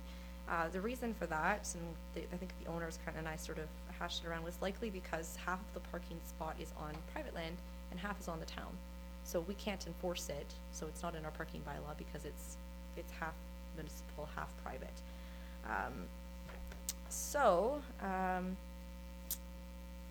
What we said was, let's just keep it out of the parking bylaw for now. In order to try and mitigate some of the problems that we're having, they did mention that the private contractor that's going to be doing winter maintenance for that area is now in charge of Canadian Tire, their building, as well as the mall. And they've all decided to throw their snow on the back of 4 Wendy. There's a nice area there for snow to be piled. So we shouldn't have that problem this year as much. All of that snow will be transported there. The other part was when these individuals are pulling out of those perpendicular parking spots that have been there for years, there's now parked cars parallel parked cars on Wendy, which is causing a bit of a problem. And as those cars continue to park there, our roads crew isn't capable of plowing, so it's starting to encroach too much into the road allowance, and eventually the people that are pulling out are going to back into one of those vehicles. So what the suggestion was that we remove the parallel parking that's on that one side of the street, on the western side of the street. Councillor Arvinoff? No, I 100% agree with that. I think, you know what, you're right between two entrances, one going to Giant Tiger front and the other side going to the dollar store at the back. And that makes so much, was there 3 parking spots there, Ashley? Maybe. Yeah, there You know, should even only that, be 3. and you really but can't see when you're pulling out of the Giant Tiger parking lot, and you can't see when Yeah. you're coming out of the back of the mall either. So I agree with that. Okay. Councillor Owen? Did anybody talk to Giant Tiger about these changes? No, we did say in the report that we weren't going to make the changes until we spoke to them. So. Okay, because I know some of the people that park on that street are Giant Tiger employees. Staff, yeah. And I know from having worked retail that we were given specific areas where we had to park to keep the spots closer to the store for the customers. So I think it's very important that we talk, because that may be, or it may not be, a designated place. It may be the staff's parking there just because that's the closest place they can park and get to the door. I don't know. But I've seen the owner's vehicle parked there, and I've seen at least one other staff person parked there on a regular basis, so. That's all I got. Okay. Joanne, can you just clarify Bernhard Drive? Okay, so there was another recommendation that came out of the parking, or of the planning committee. They spoke about it a week ago, as well as this morning when they met.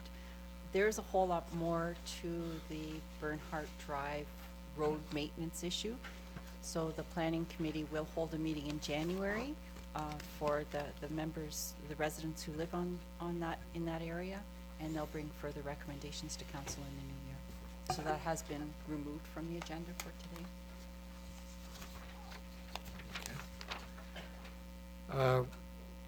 Recreation and Health, Patrick Adams will help you along the way.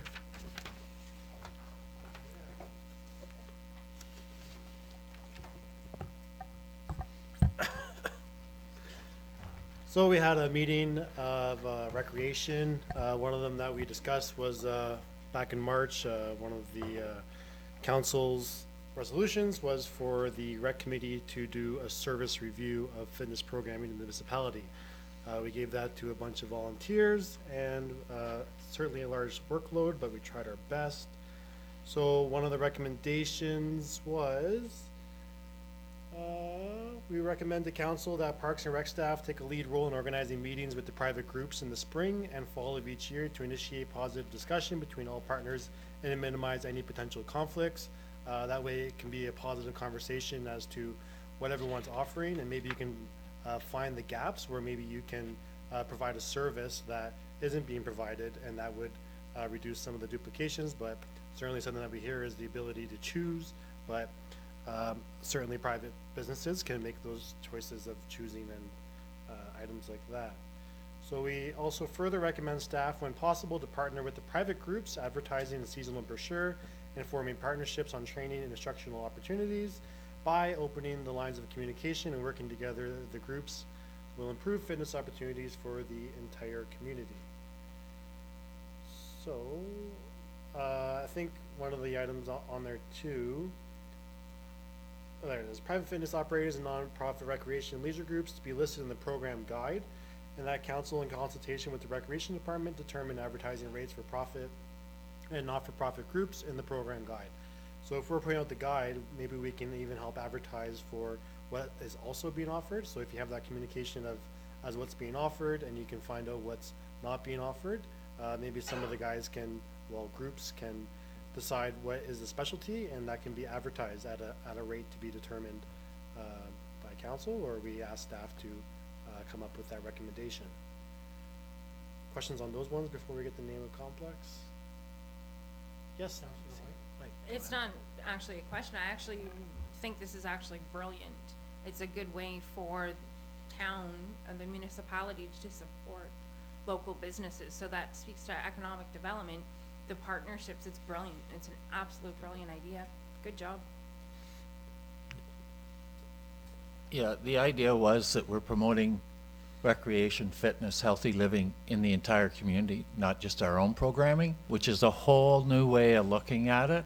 And I'm sure, Bonnie, I'm sure it's going to take your staff a little while to get used to that concept, but I think it's a more holistic approach, and it will help to ease a little bit of tension that's between the private operators and the town. So I think it's probably one of the best things we've done so far with recreation in this term. So one of the other items that we were given was the name of the complex. So this meeting was held during one of the council meetings where me and the two other councilors weren't there. So the rest of the group decided to have that discussion. So they decided that they are going to keep the name as the Joe Mavernack Community Complex. So that is the group's recommendation. So certainly if that comes to council, we can have that discussion then. But as a rec committee, they voted that the complex not be changed, and it should rename its name to the Joe Mavernack Community Complex. And we further recommend that it is now be referred to as the Joe Mavernack Community Complex. Any further comments? You didn't need any help? Thank you. Just before we go to adjournment, I want to thank the audience for their patience. There was a lot of, some of these are a lot of housekeeping items that have been going on for some time. We intend on doing these committee of the whole meetings more often and bringing the public and the rest of council more informed on these issues. There won't be as many as we've had to go through tonight, so they'll be a little bit shorter, that's for sure. And I don't think we've set a schedule yet, but probably every second month we'll have different departments. We've used 3 tonight, and there's probably 3 or 4 more.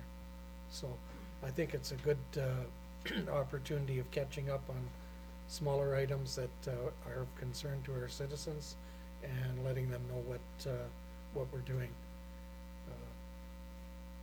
Adjournment. I have a motion that's moved by Councillor Rick Owen, seconded by Councillor Stacey White, that council adjourn its committee of the whole to a regular meeting of council. All in favor? We're going to take a 10-minute break for the regular council meeting.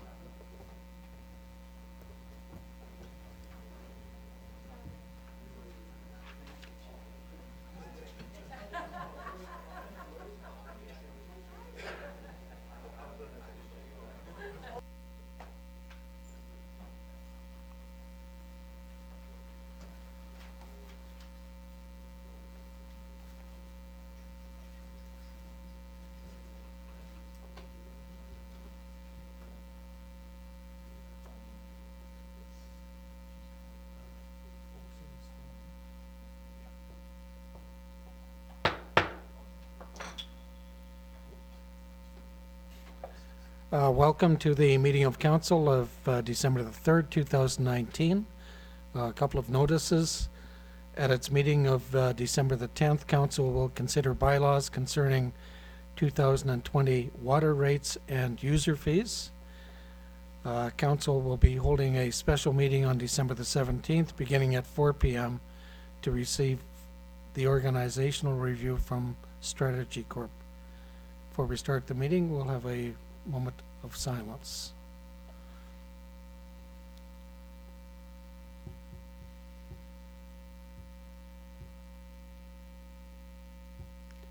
Approval of the agenda. It's moved by Councillor Stacy White, seconded by Councillor Rick Owen. The council approves the agenda for its regular meeting of December 3rd, 2019, with the removal of Bernhardt Drive winter maintenance and the addition of 2 items, the Chief Administrative Officer recruitment hiring, which will be item 6.2b, and a verbal report from the interim Chief Administrative Officer and item 12. All in favor? Approved. Any declaration of pecuniary interest? None noted. Petitions and delegations? None noted. Acceptance of minutes and recommendations? It's moved by Councillor Rick Owen, seconded by Councillor Stacy White. The council accepts the minutes of the following meetings. The Tech Pioneer Residence Committee of Management held August 20th, 2019. The 100th Anniversary Executive Meeting held October 17th, 2019. The Parks and Recreation Advisory Committee held October 22nd, 2019. And the regular meeting of council held November 19th, 2019. All in favor? Approved. Reports of municipal officers and communications. Approval of recommendations from the Committee of the Whole. So these are the resolutions that came out of that. Sorry, I'm just gonna get it. So it's moved by Councillor Rick Owen, seconded by Councillor Stacy White. The council approves the recommendations from the Parks and Recreation Advisory Committee that staff take a lead role in organizing meetings with the private groups in the spring and fall of each year to initiate a positive discussion between all partners and minimize potential conflicts. And that staff, when possible, partner with private groups, i.e. advertising in seasonal brochure and forming partnerships on training and instructional opportunities. And that fitness operators and nonprofit recreation and leisure groups be listed in the program guide. And that council, in consultation with the Recreation Department, determine advertising rates for profit and not-for-profit groups in the program guide. All in favor? Approved.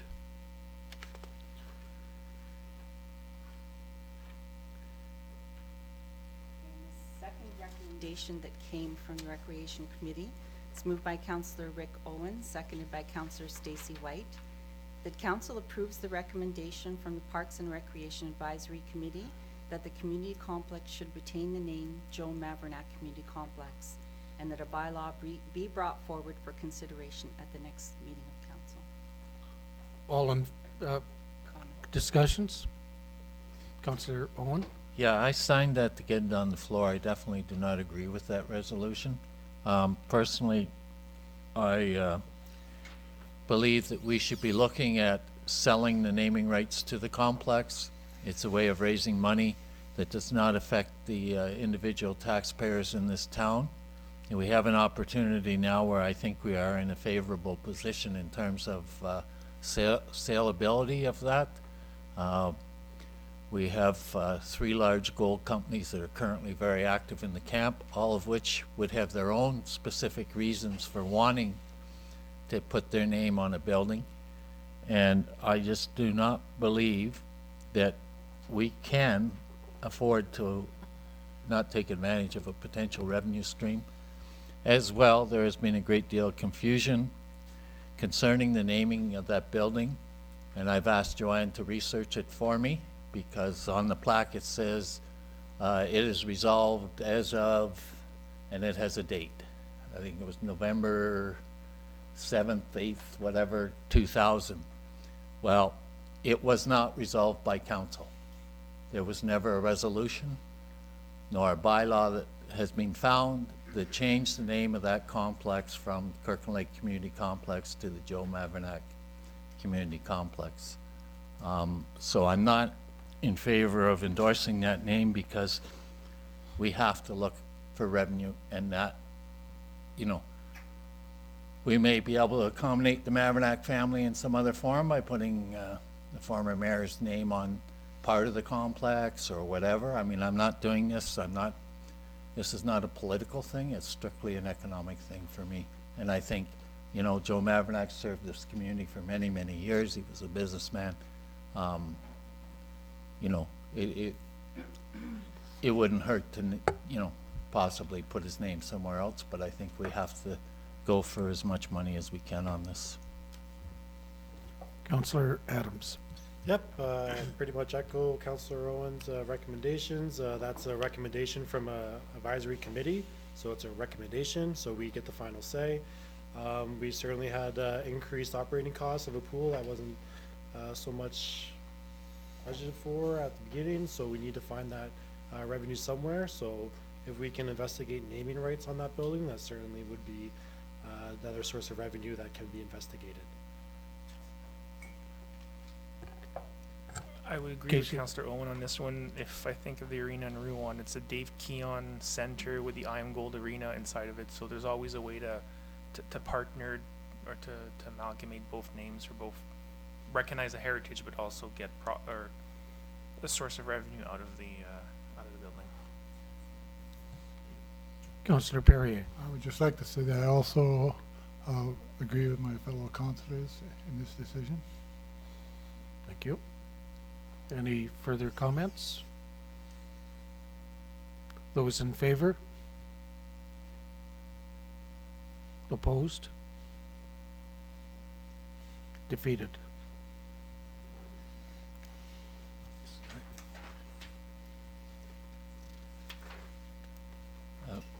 Your worship? Yes, sorry. But there's nothing wrong with us, like right now it's known as Joe Mavernack Community Complex, and until and such time that we do sell the naming rights, there's nothing wrong with continuing to call it that. Agree. Even though there was no resolution, that's what the public's calling it. So I would suggest that the rec department can continue the way it has. I agree. Councillor Patrick Adams. So is it possible to maybe do a resolution for council to direct staff to investigate naming rights? Because we certainly seem to be in favor at this point of that. Otherwise, it's going to have to wait and wait until it comes back and wait.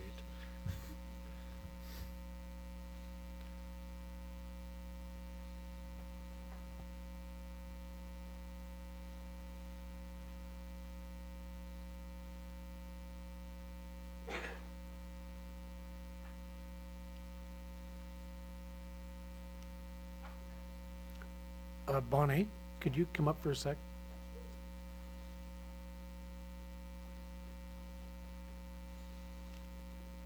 Can you just update council? Has there been any attempts to go for corporate sponsorship? Or you were waiting for a decision? Not recently, so the last time that it was actually the former mayor was looking for dollars for naming the new pool. They had gone to some of the larger employers in the municipality, and nothing came to fruition at that time. Okay, So there's been nothing since, I would say, the last 2 years. okay, thank you. Any further questions to Bonnie? Okay, thanks, Bonnie.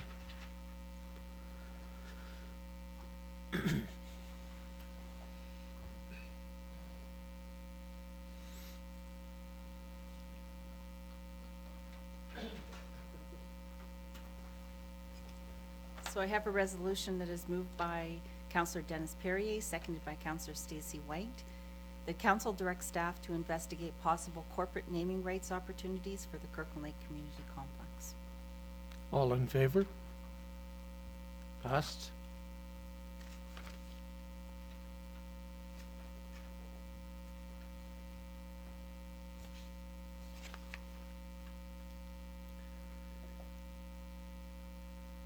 Finance and corporate.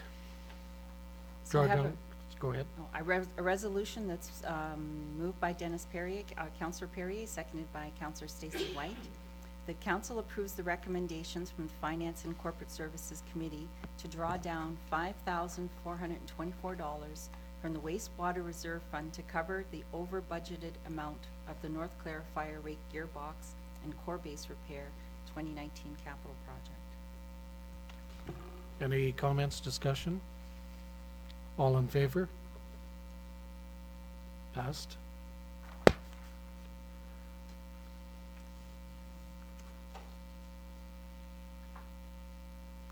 It's moved by Councillor Stacy White, seconded by Councillor Dennis Perrier. The council approves the recommendations from the Finance and Corporate Services Committee to draw $10,909 from the 2019 operating budget sidewalk replacement to fund the incurred expenses related to the tactile plate purchases made under the Main Street Revitalization Initiative prior to the change in scope, which was a resolution dated November 5th, 2019. Any discussion? All in favor? Passed.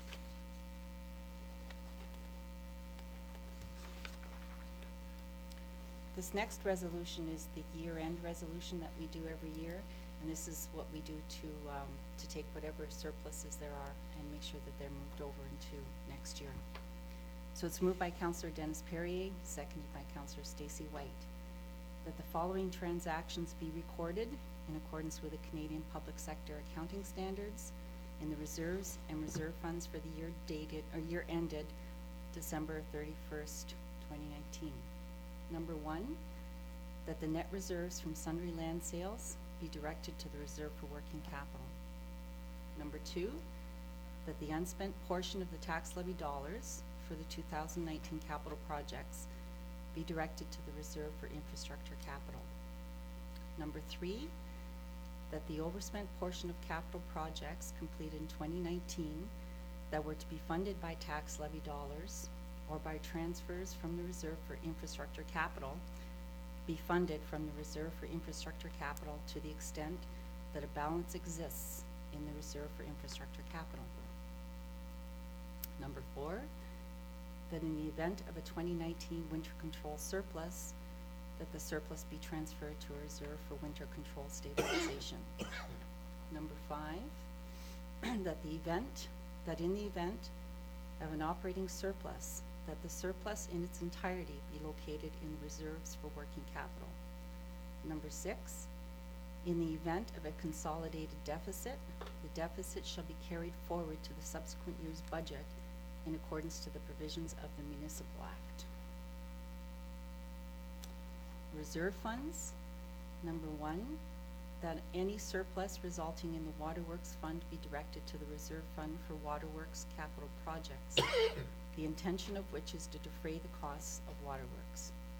Number two, that any surplus resulting in the Wastewater Fund be directed to the Reserve Fund for Wastewater capital projects, the intention of which is to defray the costs of wastewater. Number three, that any proceeds from the sale or long-term lease of land located on Archer Drive be directed in its entirety to the existing reserve for Archer Drive. And number four, that the Town of Kirkland Lake's share of any 2019 net revenues from the Town of Kirkland Lake Solar Inc. be directed to the existing Life Cycle Replacement Reserve Fund. Any discussion? Councillor Owen? It's just a question because it's, Archer Drive Reserve Fund, where did that come from? Like, I know it's been around for many years, but where did it come from? What can it be spent on? What's its purpose? Can Sherry answer? Sherry, do you want to comment on that?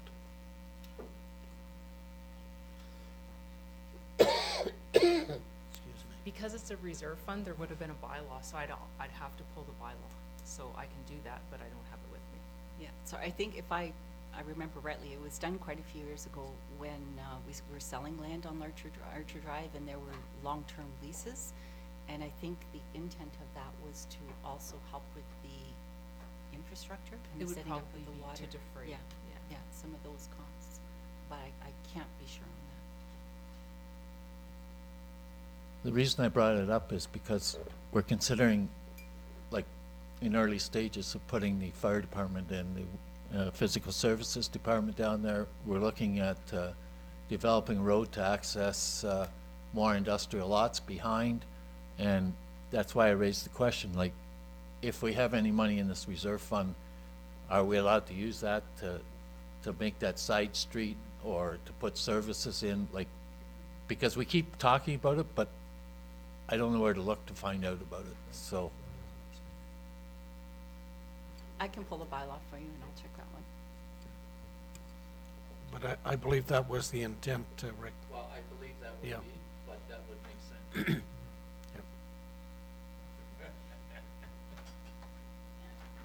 Oh, Councillor Adams?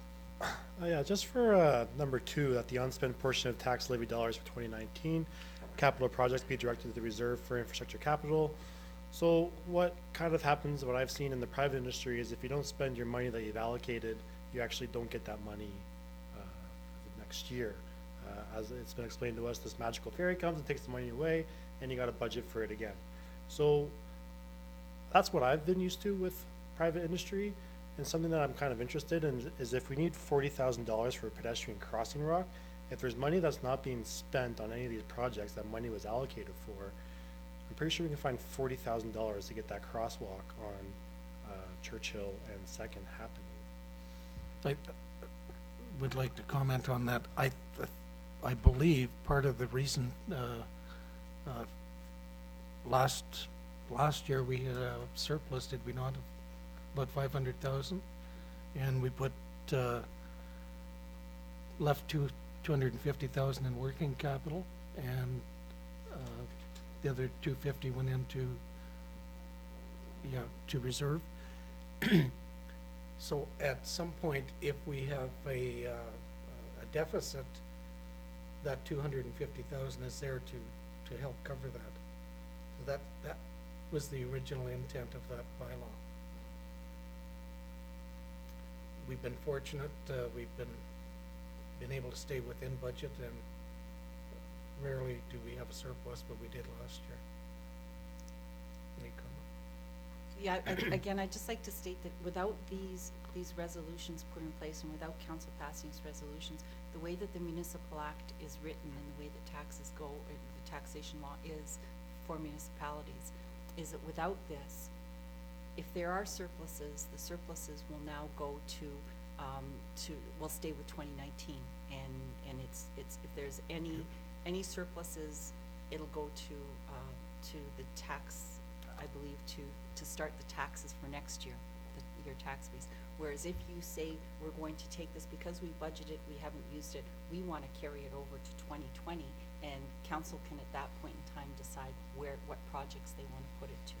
So the purpose of this is, it's pretty generic, or pretty convoluted, I guess, in the way it's worded, but it's just so that if council has budgeted 2019 money to a certain project and it wasn't used in that certain project, can we put it over to a reserve for like-minded projects for next year?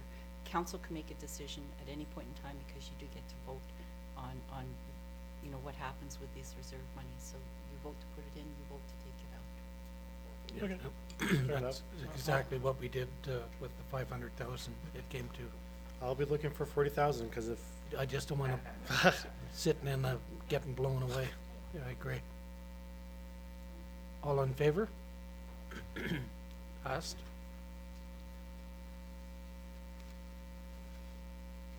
Chamber of Commerce breakfast with Santa. So this was a request that came in from the Chamber of Commerce. They are asking council to donate 70 swim passes. So they prepare those little bags for actually tomorrow's Santa Claus dinner. So they're asking for 70 swim passes. Sorry, I didn't have my microphone on. So I do have a resolution that is moved by Councillor Dennis Perrier, seconded by Councillor Stacy White. The council approves the request from the Chamber of Commerce for a donation of 70 swim passes to the Dinner with Santa held on December 4th, 2019. questions? Councillor Owen? Yeah, Bonnie, can you give me a quick yes or no? Are those passes already in the hands of the Chamber of Commerce? No? Okay. So we actually can say yes or no then? No, that's why I asked, because if it's a mute point, but I mean, personally, as a councillor, I'm getting tired of this, this parade that keeps coming to council and wanting this and wanting that and wanting the next thing, and, you know, nothing against the chamber, but, you know, where does it stop? You know, like, if this is this the Santa Claus Express Committee? Is it, or is this something separate, something new? Well, do they not have their own funds? Like, their members pay membership? Do they not have their own funds to pay for this kind of thing? Is this promoting business in Kirkland Lake? Because I believe that's the chamber's role.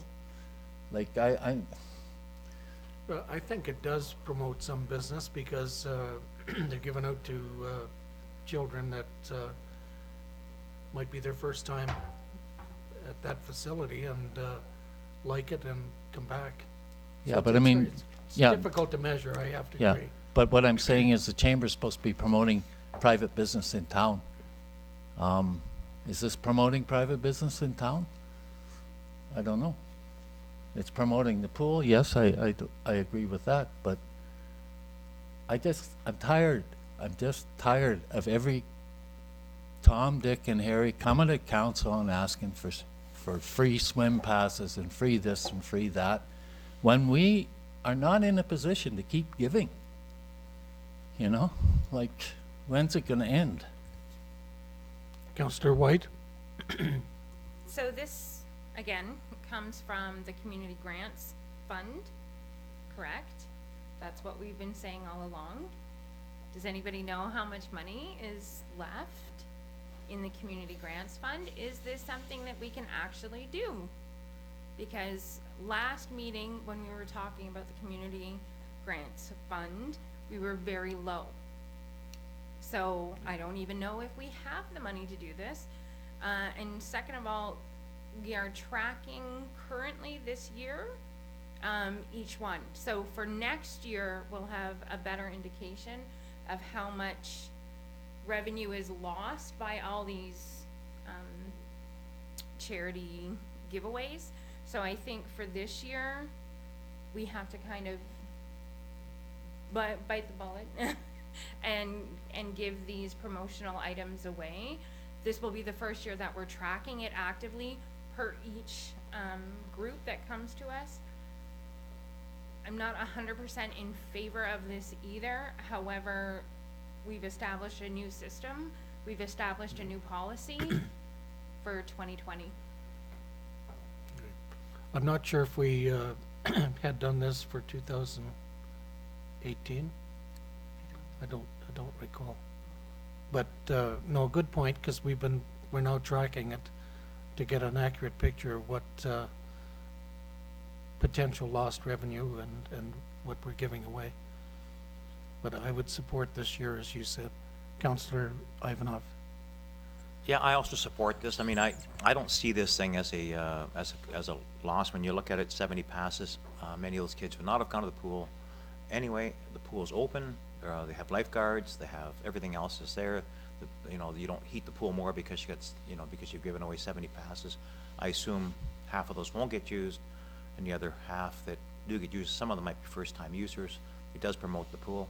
I don't see it as where you take 70, multiply it by the cost of a pass, and say that's what it's costing the community. It doesn't cost you that. It's there anyway, the pool's there. I'm not saying there isn't some lost revenue. There probably will be some of those kids that would have paid to go to the pool, but it's not 70 times the cost of a swim pass to get into the pool. So, and again, you know what, we've done it for so many other groups. It's pretty hard for us to simply say, hey, we're not going to do it for the chamber. We're doing this for the benefit of, the rest of the event is for the kids themselves. It's a Santa Claus, you get a chance to meet with Santa Claus. So I think, you have to commend them for doing what they're doing, as opposed to criticizing them for doing what they're doing. Yeah, the last time I checked, Eugene, they weren't flush in the bank account. the chamber, that is. Councillor Owen. Okay, so I'm president of minor hockey and I want to put on a breakfast for minor hockey. Gee, Bonnie, can I have 150 free swim passes? Where's it going to end? Where do we draw the line? Okay, I'm president of the swim team. I'm going to have a supper for my swim team. Well, can I have 115 passes or 50 passes, whatever? Like, we can't just keep giving stuff away. Councillor, I have to disagree with you on that one. Like, I mean, we're here to offer a service. Like, if we have to draw the line, can we draw it on maybe not plowing a sidewalk somewhere? Like, this is kids using a service we paid a hell of a lot of money to get. Like, I think we need to use just a bit of discretion as to where we're willing to draw that line in the sand, and this is not, in my opinion, the best place to be doing it. It makes us look like we're Scrooges, in my opinion. Well, okay. okay, Councillor White.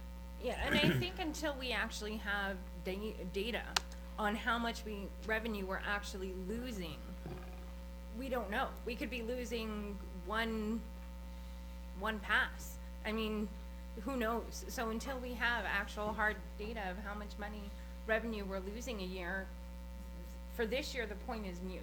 It is nice that all these kids may or may not get to go to swim for free, but we do have to look at it from a revenue-based system as well, because if you're selling apples and you're giving 70 away every quarter, you are literally losing that money on that apple. You are. So until we have hard data and we have that new policy for 2020, we're gonna have to say yes, just like we did throughout the whole year. And just one more thing, and I'm not saying that we should not plow a sidewalk somewhere. I don't want to be misquoted on that one. On Kirkpatrick Street.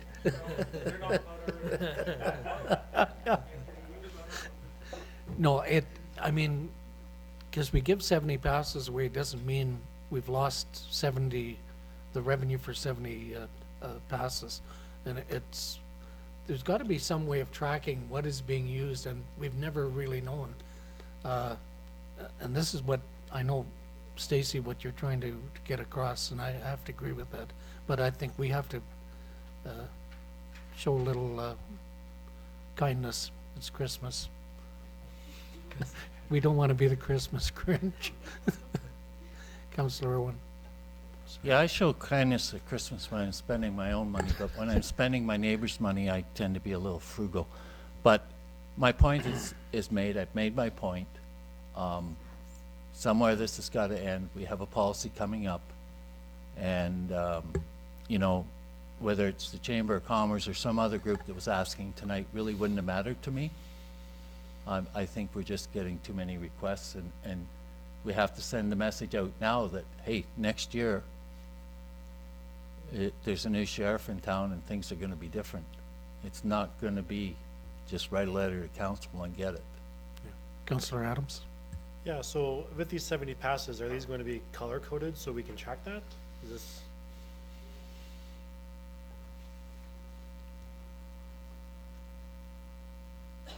What we do whenever there's passes that are given away, we create them so that they have right on it for the Santa Claus chamber dinner, and we have an expiration date. So as they come in, we put them in a little envelope, and then we know exactly what they came in from. So if I can just keep going for a second, if that's all right, just to let you know, so from some of the giveaways that you authorized this fall, so one was Northern College, we've had no passes come in yet. And for Spooktacular, which I believe was 200 swim passes, I think we've had like half a dozen. So the return at this point, just to kind of, that was something you were interested in, and we are continuing to track, so we'll bring everything back to council from in the new year, so you know. Councillor Adams. Yeah, so those are kind of the numbers. You don't take 70 times the times swim pass, right? So then it becomes how many are actually used. And we have this beautiful pool. I use it on the weekends, and if it's open and there's people there, what's 5 kids extra coming in for free? They get to use it. And if the cafeteria is open, spend money on French fries.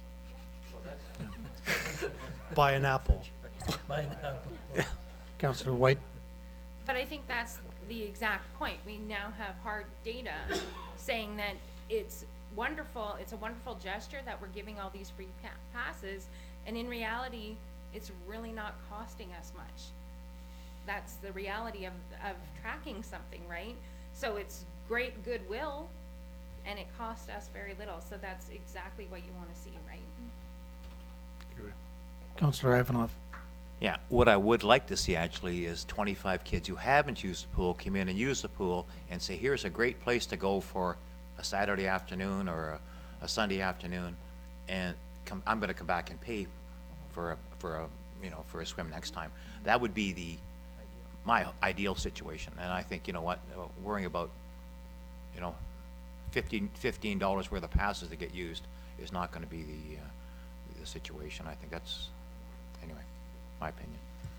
Bonnie. The other thing with this request, and I didn't know about it in advance, which is fine, my guess would be that these are probably children that are going to sit on Santa's lap, probably 1 to 5, 7 years. So chances are, if they come to the pool, they will be coming with an adult who would be a paid customer. So in reality, this might actually generate more revenue than if it wasn't given away, because, and I don't know that, that's just my suspicion.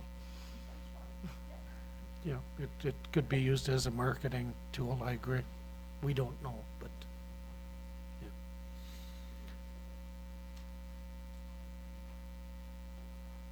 Oh, all in favor, sorry? Opposed? Passed.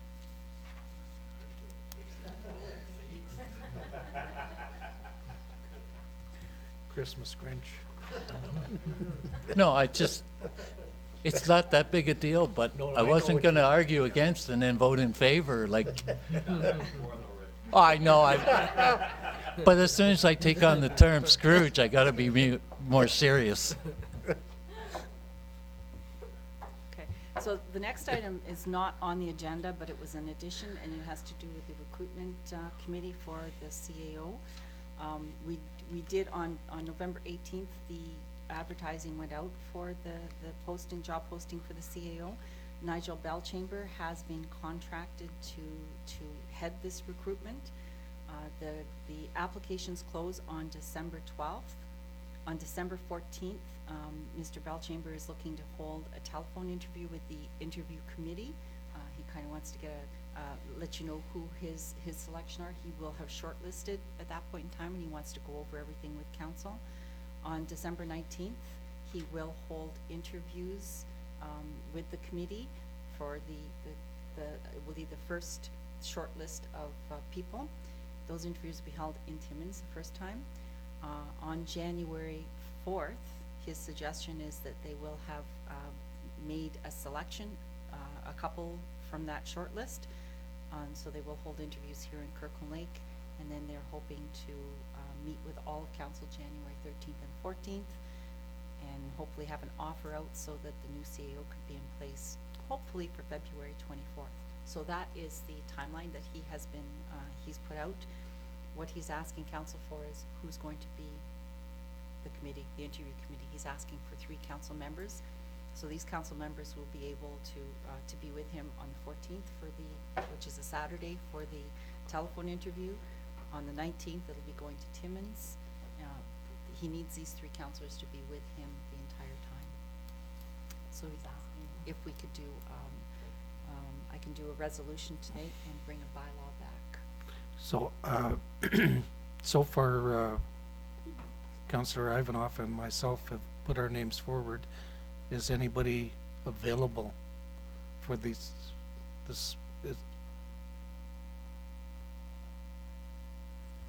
I'm available, but I would gladly defer if someone else feels they could bring more to the table. Like, I mean, I'm retired, I've got the time, but I'm not sure that somebody else sitting at this table might not have more expertise on the hiring process than myself. It's not something I've ever done. Well, I just want to be clear too, that anybody that wants to be on the committee should be prepared to go to Timmins, because it's a day, plus the Saturday, so it's time consuming. So do we have any other people other than Eugene? myself and Rick. Okay. Anybody else interested?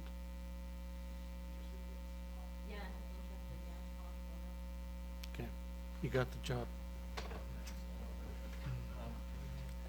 Councillor Owen? Did we ever explain to our ratepayers exactly how we're doing this? I can't remember. No, but we're not using a headhunter. No, we're not. Oh, this is what I'm getting at. Sorry. Yes, we just did. Mr. Belchamber is not a headhunter. He's a specialist in municipal affairs. He's been a CAO. He's worked with a number of municipalities, and you can correct me if I get this wrong. He has a lot of really good connections with CAO-type people, contacts. He can check out their references a lot better than other people. He comes at about 1/3 the cost of a headhunter, and he brings with him a lot more direct knowledge of what a CAO has to do. He understands the roles of council and the CAO, the management of municipal as opposed to private business. And we're very fortunate, I believe, because in the past we've tried different things. We've often reverted to a committee of council and members of the public, and really, like I just said, I'm available to go to these interviews, but what expertise do I have in evaluating someone? Well, I really don't have any. This way we get somebody to pre-screen, make recommendations, and then ultimately it comes back to the full council for approval. So I think we're headed in the right track this time. I agree, Councillor Owen. The fact that he works close with Fred Dean on training, municipal training courses. I've been attended a few. He's very professional. He has a lot of connections and networking that the normal headhunter I don't think has in municipal government. So I think this is a good choice. So I have a resolution that's moved by Councillor Stacy White, seconded by Councillor Dennis Perrier. The council approves the following members be appointed to the CAO Recruitment Committee. 1, Mayor Kiley, 2, Councillor Ivanoff, and 3, Councillor Owen. All in favor? Passed.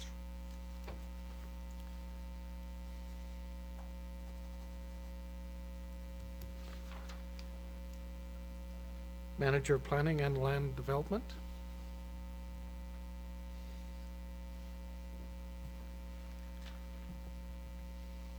Okay, so we've been working on getting a little bit more information on this community safety well-being plan that we need to be putting together. This is a legislative requirement that came into force of January 1st in 2019, and we have a deadline of January 1st, 2021 to get this this plan adopted by council. We've met with various municipalities throughout the district and some representatives with the OPP, discussed the mandate and the possibility of working together to create a joint plan. So instead of having us all individually work on creating one plan or each individual plan, we work together on creating a joint plan that'll be separated by the south and the north portions of the Timiskaming district. So essentially what we're asking is for council to approve the development of a joint plan with surrounding municipalities. Councillor Ivanoff. Ashley, budget implications, there wasn't any listed, is there? At this point, we don't know what they are. I mean, maybe you can elaborate a little bit, but I mean. Yeah, this is a huge task, and there's two ways of looking at it. This is, you can hire somebody to do this job, which there is going to be definite budget implications. Right now, the group who had met is thinking that if we just slowly work our way towards the plan, we are mandated to do this. Is this something that we have to do?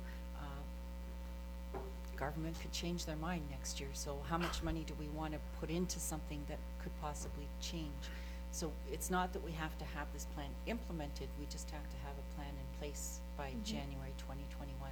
So between the communities that were involved and the staff people, the thought was that let's just slowly work on a plan, get it in place, and see what happens in the future. So there could possibly be budget implications going into 21, 22, but that's, so we have no idea right now what the implication is, depending on what the plan is and what council, because it's going to be council's decision. What do you think our priorities are? You know, what can we do about it, and who else should we be getting involved? It's just the scope of this is immense, and I don't think anybody really has a good handle on it yet. It's just one small step at a time. We do plan on looking at other municipalities as well as some examples and things that we can pull from to try and put it together. But there's various people at the table, like multiple stakeholders at the table to try and develop this plan. OPP, community living, health unit, many more. CMHA, yeah. I wish it was their money. Yeah. We did bring this up at the DSAB meeting, Councillor Adams and myself. If they would hire a consultant, and it would be shared costs just as our percentage that we have for DSAB. So it's probably a very fair way of doing it. Didn't really get a total answer on it yet because there's a lot of unknown factors right now. I think it was Manitoulin were able to get Sudbury to DSAB to buy into that process, and hopefully we will too. The initial response that we got was fairly positive from at TMAG, Timiskaming Managers Management Action Group, and I think it's coming up at the TMA meeting, I believe. So right now what the group is asking for is that it would be good to find out whether or not every municipality in the district is willing to work together, and let's do a group plan together. So it was to go out to all the councils and find out if this is what their wish is. So we have a resolution. It's moved by Councillor Rick Owen, seconded by Councillor Stacey White. Whereas the Ministry of the Solicitor General has mandated under Part 11 of the current Police Services Act that municipalities are required to prepare and adopt a community safety and well-being plan. And whereas the Ministry of the Solicitor General has mandated that these plans be adopted by municipalities prior to January 31st, 2021. Now therefore, the Council of the Town of Kirkland Lake hereby agree to work as a collective with the surrounding municipalities within the district of Timiskaming to develop a community safety and well-being plan. Any further comments? Councillor Owen. Okay, now that I heard what ministry's calling for this, I do have some serious concerns because there is currently some reorganization that's going on within the OPP, which could affect Kirkland Lake very directly. And this would fall in with their other plan, the district-wide thing. And it's interesting that this is from the same ministry. It's the same, talking about the same district. And now this is something that came up at a police services board, so the rest of the council's not aware of it. So basically the OPP is, and I believe this can be made public, Your Worship? I would say yes. Well, it's going to be anyways, and if I get thrown in jail tonight, you'll know why. Please bail me out. What? No.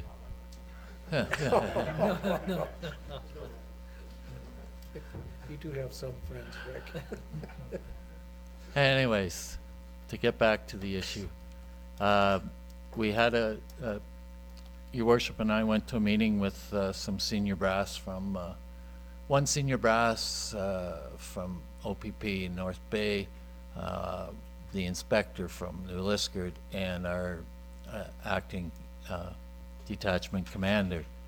And what the OPP is proposing is that they're going to remove the detachment commander job from Kirkland Lake, and that it all be part of the New Liskeard detachment. Now that means that detachment would run from just south of Temagami to basically to the height of land, if I remember correctly, on the north end here on Highway 11, so just past Sessakinica or just around that area. And it would run from basically Matachewan over to the Quebec border. My concern is not so much the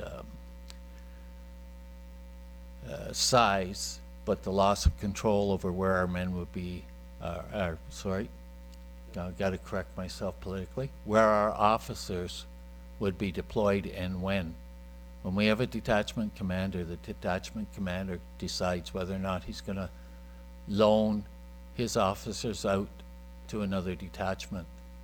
If we become part of the Temiskaming detachment, then it's the person in the inspector in New Liskard who can decide that he's going to pull the officers from Kirkland Lake to deal with something somewhere else.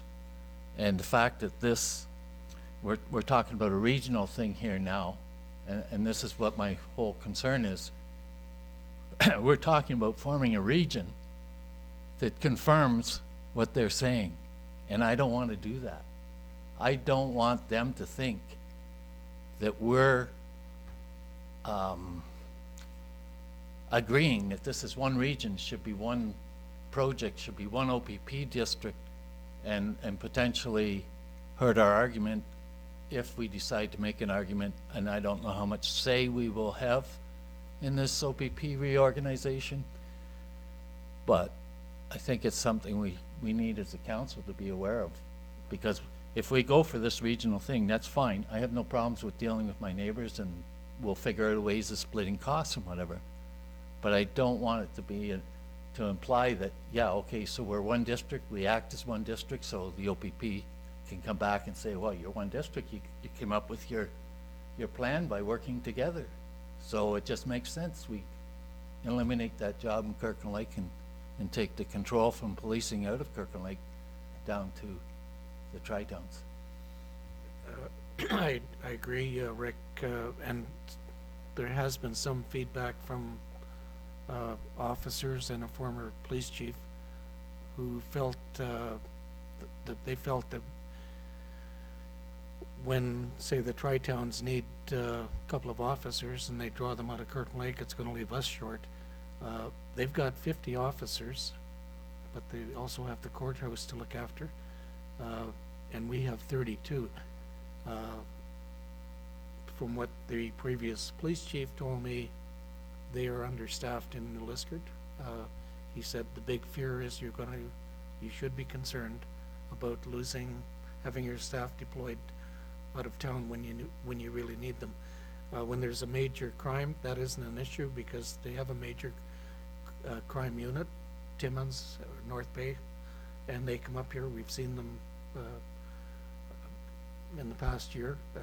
They're good that way, but on a day-to-day basis, we want to be very careful what we're getting into. I don't know how much choice we're going to have, Rick, as you said, but we asked them to do public meetings on this as well to get some input from the public and certainly from council, because it's a little bit of a concern. We just don't know how it's going to work. I don't think it's going to happen overnight, but the old word efficiencies, that's what they keep throwing at us. Efficiencies don't always mean efficiencies. It means cuts sometimes. Yeah, Councillor Adams. Yeah, so on this is like a risk assessment on pretty much everything. That's huge. And for us to ask for help for others is something that we need to do for our district. Certainly what's going on at the police board, that's different, but like for this, we need help. The Ministry of Labor gave every mining, they have to do a risk assessment on every job. That's a huge task, but looking at what's required, incredible. And we need as much partnerships as we need. So if the OPP is doing their thing, good for them, but to get this done, that's huge. I almost feel like a resolution back to the government saying, can you rethink the size of the scope that you're giving to small municipalities? Might be something that is also reasonable, because this is a huge undertaking for small communities in the district. It is, and I think doing it as a group, many of the problems or concerns that we have are the same in the tri-towns as they are in Kirkland Lake. So it wouldn't be that difficult to coordinate it under one plan. Councillor Owens. Yeah, I have the concern that I stated. I don't have a concern with asking other municipalities to go in with us. But what I would suggest is that we ask the municipalities that are policed by the Kirkland Lake Police Services to go in with us. And that way send a message to the OPP that we are a distinct district from the southern end. We have our own requirements and our own policing needs. But if we jump in and go with district-wide, we're sending the opposite message. That's my concern. But I'll go with whatever council thinks is, you know, I know it may be my bias coming out. But at the end of the day, yeah, I have no problem partnering. I just don't want to partner on a district-wide basis because I fear what's coming down the road for our policing. One sec, Ashley. I believe you were in attendance, and Joanne and I were there as well. Staff Sergeant Dugan was there, and they're involved in it.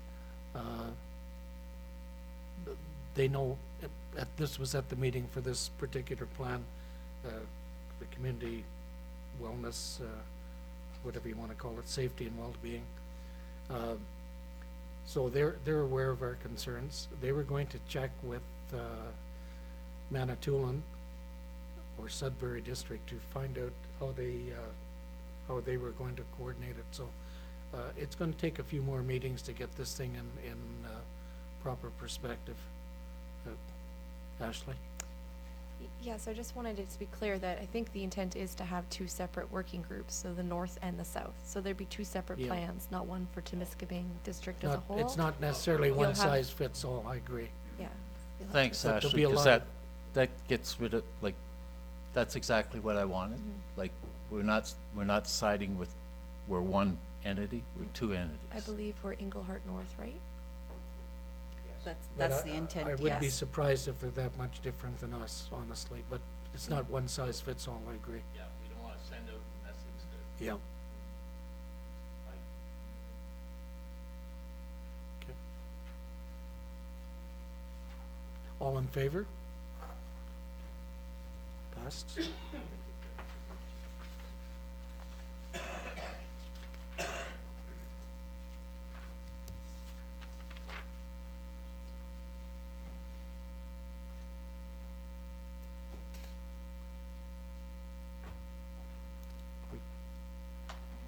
Request to amend? Yep.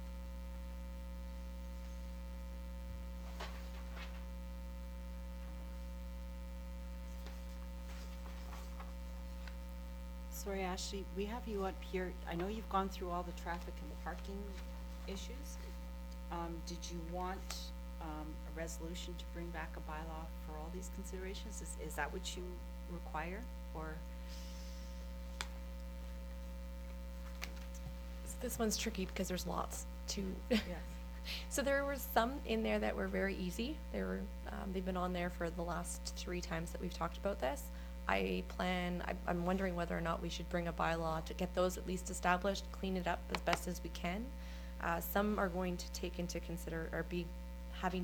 we're gonna have to take them into consideration for 2020 budget.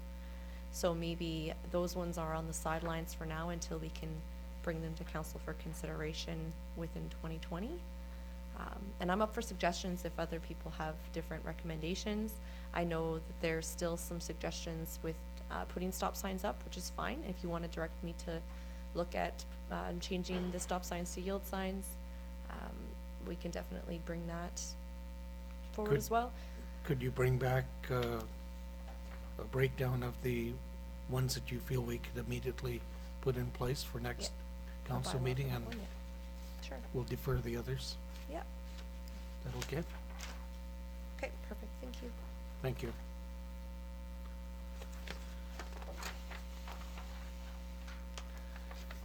introduction and reading and consideration of bylaws.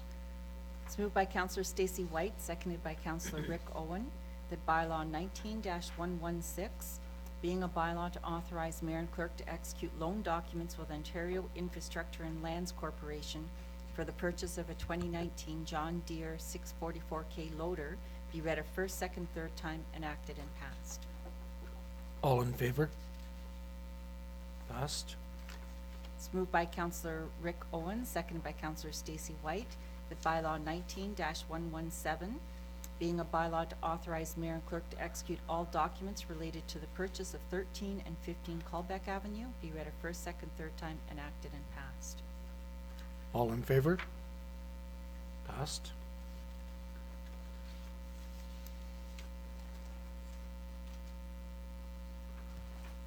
Questions from council to staff, unless I think we covered off quite a bit of territory tonight.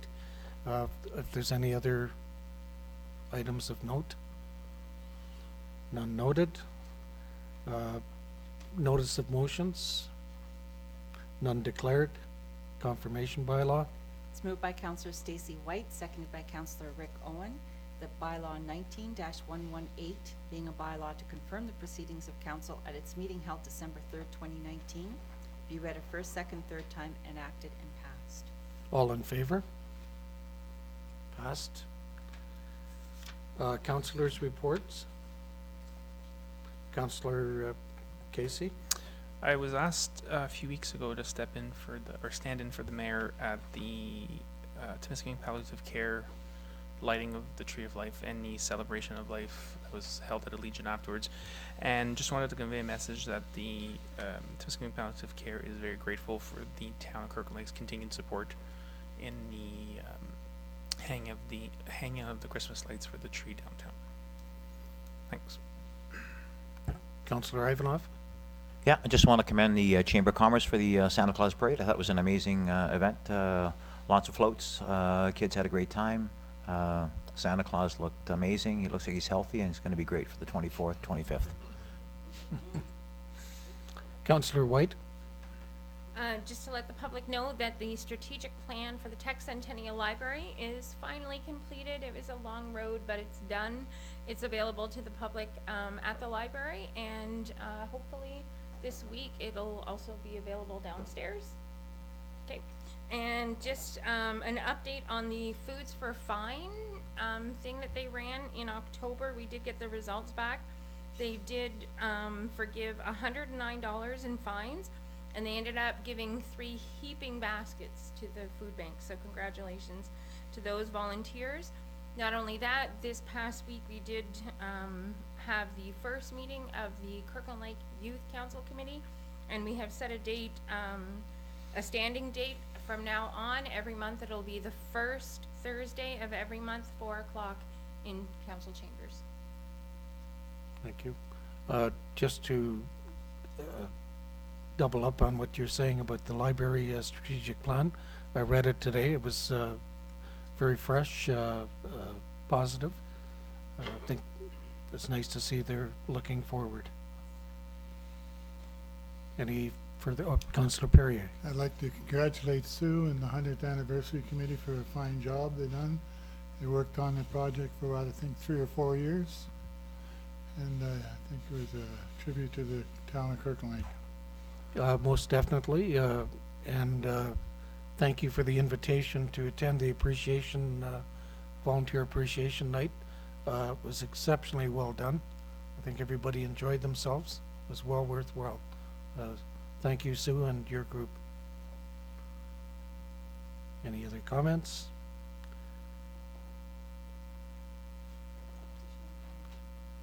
Oh, sorry, one other item, Eve. Yeah. You got the floor. Yes, okay, so, yeah, we looked at our health and safety policies, and we need to update all our contractors who work for the town of Kirkland Lake with the health and safety policy to make sure that they're aware. We've looked at the files, and the last couple of years we've hired quite a few new ones, and so we'd like to put everything, make sure that all our contractors follow our policy, but we have to instruct them. So we're planning to have a session at 6:30 on December 16th at Heritage North. So we're inviting all the contractors. We've made a list of them, and we're gonna invite them personally, but it's a mandatory meeting because we wanna make sure that everyone hears what we have to say about working safely with the town of Kirkland Lake and review all their policies. The other thing I just wanna tell the public is, and councilors, is that snow blower was sent to the RPM shop to get a major upgrade, major overhaul, and that's should be back at the end of the week. So next week, we had discussed that we're probably gonna be ready for some snow removal for downtown core. So I think we're waiting for a snow blower, so a few more days. So it doesn't look like it's gonna snow very much this week, so we're hoping to do that early next week. That's all I have. Eve, that's nice to hear about the safety planning meeting with the contractors. I don't recall in my term that was done. It might have, but I must have missed it. I think it's very important. Everybody's on the same page. So thank you for taking the lead. Richard? Moved by Councillor Rick Owen, seconded by Councillor Stacy White. The council adjourn its regular meeting of December 3rd, 2019. All in favor? Oh, okay.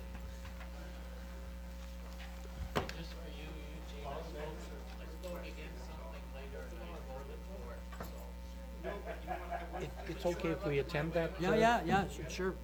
Okay. Yeah,